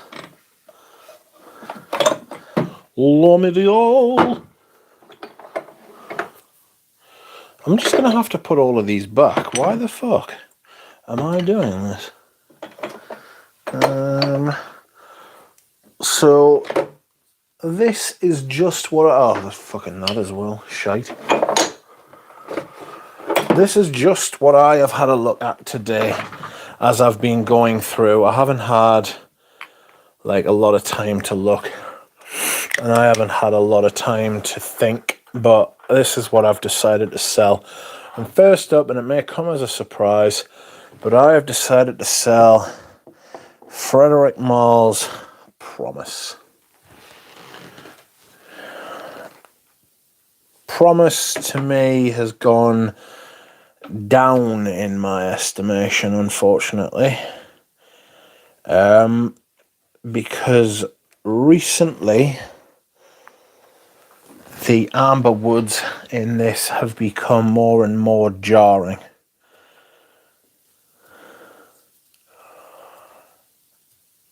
It really does. It's massive. It's such a big perfume. And I did like it at first. But now it gets us right between the eyes. And I just don't like it anymore. So Promise is getting sold. For fuck's sake. Get to the back, you bastard. Shit you. Alright, sorry, I'm just moving all the bottles so it's a lot easier for us to get these in. Next up is something called Yoji Hom. Yoji Hom by Yoji Yamamoto. Just never wear it, not for me. And I never think about wearing it either. It's very subtle. And I won't be sad to see it go, if I'm honest. Next up is Cartier's Roadster Sport. Bought this by mistake from Fragrance X, thinking it was the original. It wasn't. And it has happened to the best of us. Trust us. If I ever figure out who the best of us is, I'll ask, but I'm pretty sure it'll have happened to them as well. So that's Cartier Roadster Sport. Spar. Next, a fragrance I just never wear. I like it. It's pleasant. It's lovely. Good for an 18 to 24-year-old's fucking signature fragrance. But not for me. Sticks out like a sore thumb. It is a 2016 bottle of L'Homme Ideal Parfum. It is nice. It's pleasant. I smell it. But it's got that diabetic fucking sweetness thing going on, and it's not great. Next up is my bottle of Coros Fraîcheur. I just don't. I just think that the original's so much better. It really is much better. And I sold the rest of my bottles of this, and apart from having it for reference, I don't need it, and I don't want it. So that is going to be going as well. Coros Fraîcheur. I shall not be fucking listing these tonight because I am buckled. Yeah, it'll sell easy as fuck, yeah. I put my bottle, do you know that bottle of Mazzoni Uomo I bought last week? I put that on eBay, right, and it sold in 3 hours, right? And somebody bought it at 3 o'clock in the morning, put it up live midnight, it was gone at 3:05. Crazy. Thought about getting some more bottles off of News. Like, I made like 50 or 60 quid on it. Paid for the shipping. I was like, sound. Next up, a perfume that I just don't like. So Sauvage, EDT. I may just give this to Richie G, like, because I don't know how much. I do not know how much this will sell for on eBay. It might not even be worth putting it up for the hassle of shipping it out. You know what I mean? Well, that's a Sauvage Parfum. No, it's not. It's a Sauvage generally. I need to get Eau Sauvage Parfum, actually, and put that in the mix. There's another drawer, would you believe? There's another fucking drawer that I need to fucking investigate and see if there's some scents in there that I want, like Czar. You know what I mean? I want Czar by Van Cleef & Arpels. I'm going to be wearing that. Next up is Corner Queers. I really liked this. I really liked this. Just not anymore. Changed my mind. It's gone now. You know? It's grown out of it. It's basically full. You know? Basically full. Next up, a surprise to maybe all of you, this is Van Cleef & Arpels Pour Homme. Another designer classic.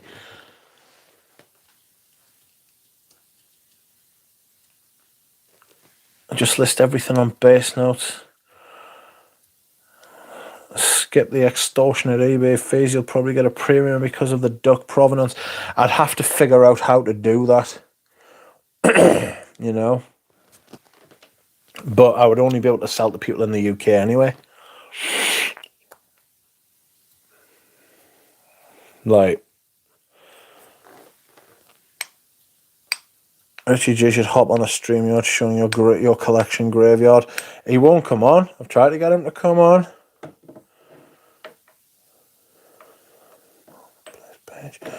I wish they had an app. I wish Base Notes had an app. I wish Ray Grantiga had a fucking app. You know? It's much easier to list on Base Notes than eBay, says Fosco. Well, look, you should do that. What, make an app? Well, then maybe I will. Maybe I will, friends. Maybe I will. But I can only sell it to people in the UK. We'll see.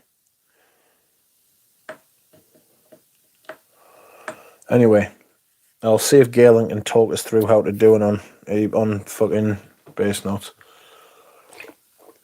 Sprouty might be able to as well, to be fair.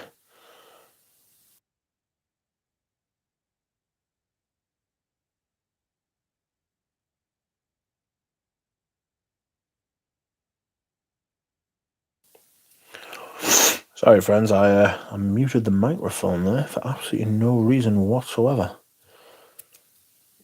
Galen says, I've been meaning to list stuff on Base Notes for years. That's something I fear. If Muddersia can do it, you can do it, Rich, says Interference. Yes, but Muddersia can ship all over the world, and I can't.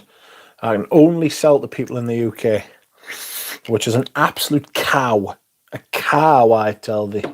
A coo. Moo. I just don't like that. Never got on with that. Anyway, this is Pour Homme by Van Cleef & Armpits.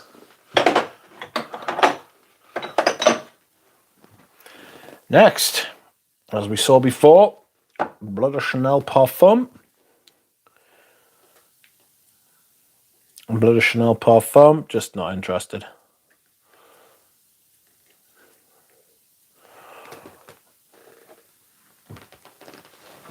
Just doesn't interest us. Next up, and it's an unfortunate one, but I don't think I'm ever going to wear this, and it's a little bit too, it smells like a cross between shit and bad breath. And this is Zoologist's Hyrax. Sorry, Victor Huang. I liked this when I bought it, and I was glad. And I thought, what'll happen is I will get to the point where I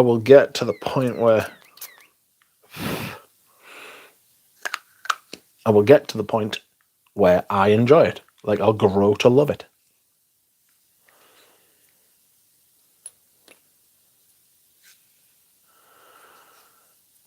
But I never did. I never did get to the point where I loved it. And so I want to sell it. Shit, I'm bad breath. Got a sampler just because it sounds so disgusting, says Spaced Out. It's pretty gross.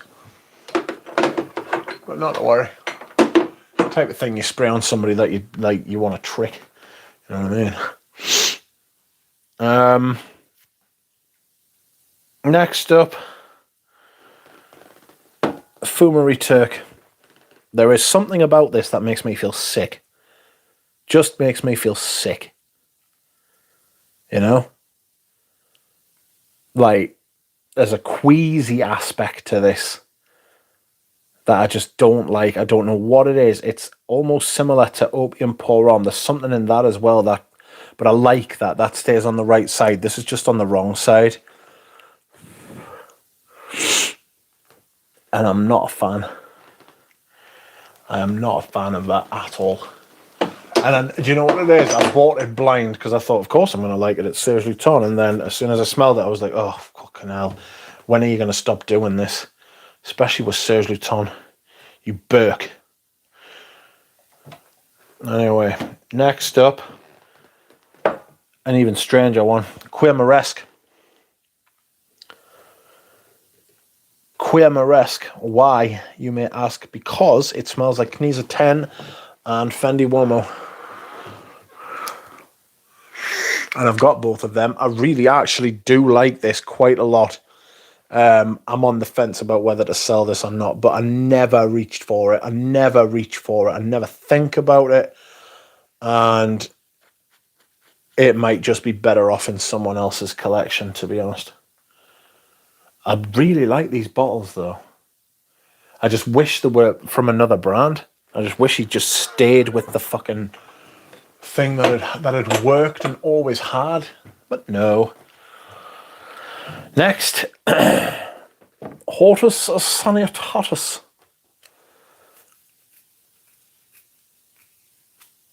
Just weird and not great. Warm, and it's got this entirely, I don't want to say synthetic, but synthetic smell, like not of nature's origin. There's no aspect of it that smell. It's got this big papyrus fucking thing that's going around at the minute, you know, or was going around at the time. Smoky, amber wood, weird. Oh. Not for me. I don't like the line, to be perfectly frank. Don't care for the line. And last but not least, Pure Havana. Vintage Pure Havana. Pure Havana from fuck knows when, but it's Thierry Mugler. And I do not like this fragrance. I didn't like it when I first bought it. I don't know why I did.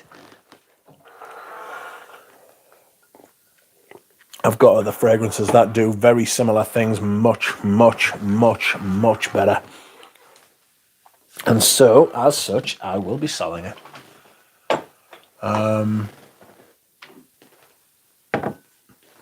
Zonka.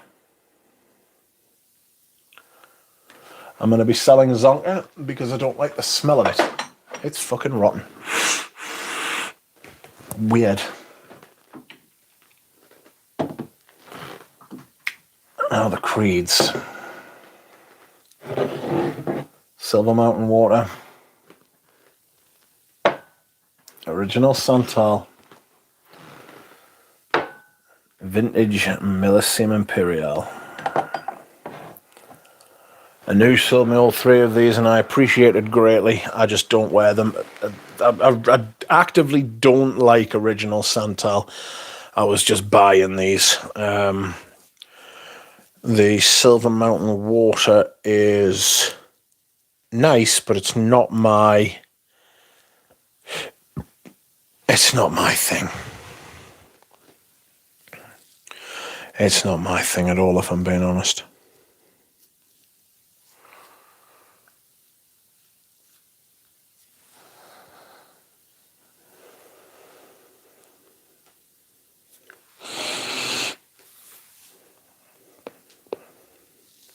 I might get in touch with George from the Fragrance Apprentice and say, look here, sunshine, I've got a vintage bottle of Millesime Imperial. Do you want to buy it? Sugar tits. Give him a good price on it. Here's a mate, and I would prefer it went to a mate, to be honest. If it goes on eBay, it goes on eBay for eBay prices. You know what I mean?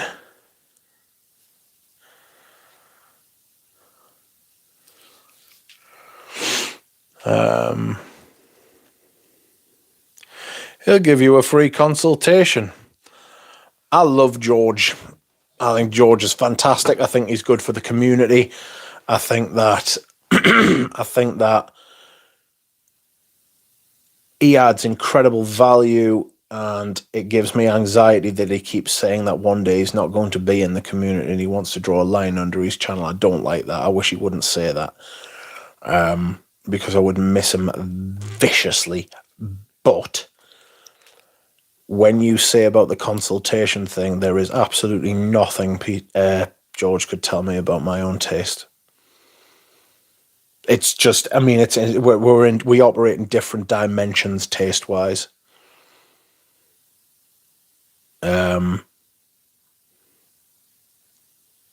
Like, I can imagine him sitting here going through my fragrances and just having a look on his face like he'd eaten the fucking elephant's foot from Chernobyl. Do you know what I mean? I can just say it now. The press on, I wouldn't fucking expose him to that. You know what I mean? There's like, as far as taste's concerned, but I do love him. I do think he's great. Which George? Fragrance Apprentice George. Famous George. Old George. Probably recommend Boss Bottled. He might very well recommend Boss Bottled. But that's the point, you see. We've gone in like almost diametrically opposed directions, but then there are some things that he talks about and recommends that I'm totally on board with, totally agree.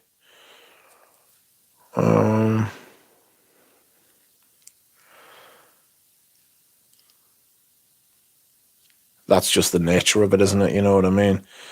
You can't win them all. I imagine he would almost certainly be able to say exactly the same thing about me. You know what I mean? He called Queer Carnage Pure Carnage. Pure Carnage sounds like a Thierry Mugler fragrance, doesn't it? His taste is all over the place. That's not necessarily a bad thing. Different ends of the spectrum, says Micah. Yes, totally. And since we aren't fucking like 5 or 10 years old, you know what I mean? It's not a problem.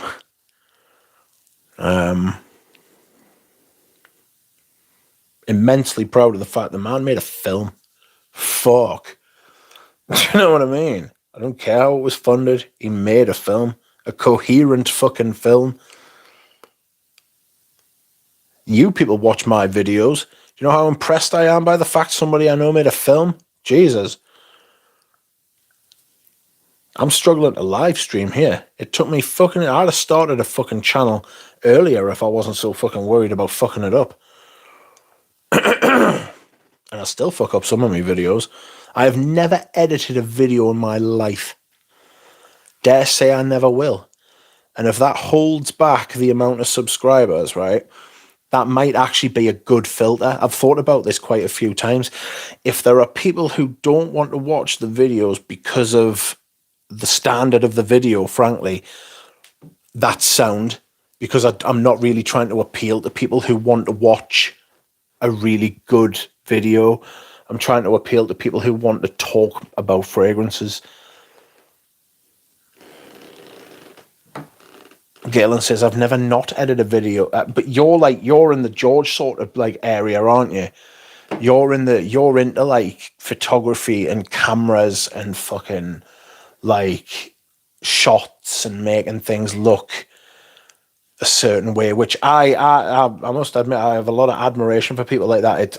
The way I look at like a lot of things in life is I admire people who do things that I think I can't do.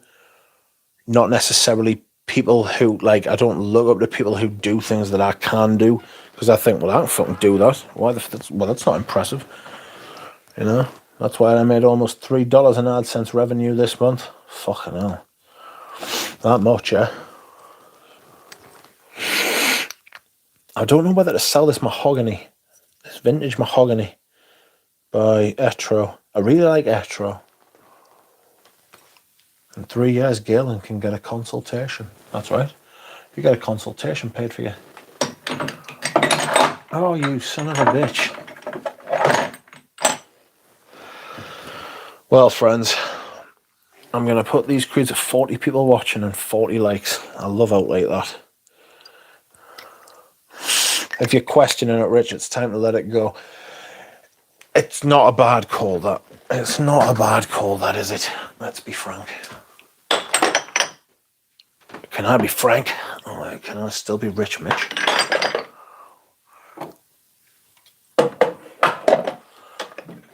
Boy, oh, you shite.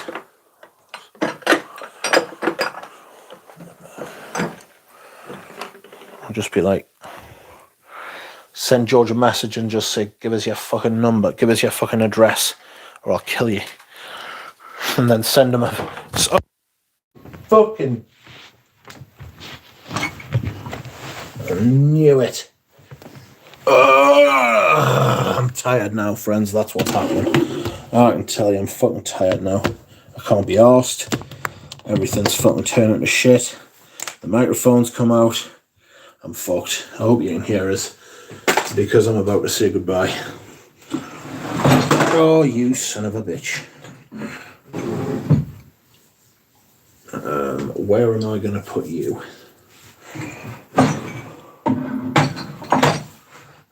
Why is that wet? Not sure.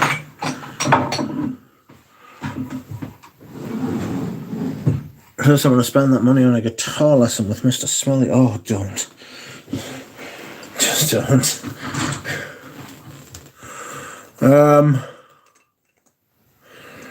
Right, friends. I'm going. I am going now because I am tired and a little bit hungry. And I'm going to have some cereal with milk. Thanks, Rich. This was fun. Thank you, Galen. Thank you, everyone. I appreciate it if you've been here the whole time, which I highly doubt you have, because I'm sure some of you have lives. Lives? Lives? Some of you have got lives to watch. I can't wait to get a message off Galen in 5 minutes saying, I wish somebody would start a fucking live stream. But yes, I have enjoyed this as well, not just you. I am shattered. Knackered. I might go to McDonald's. No, I can't do it. No, stop. Thank you very much, everybody. I really appreciate it. I appreciate you watching. I appreciate you commenting and subscribing and liking and donating and doing all that stuff.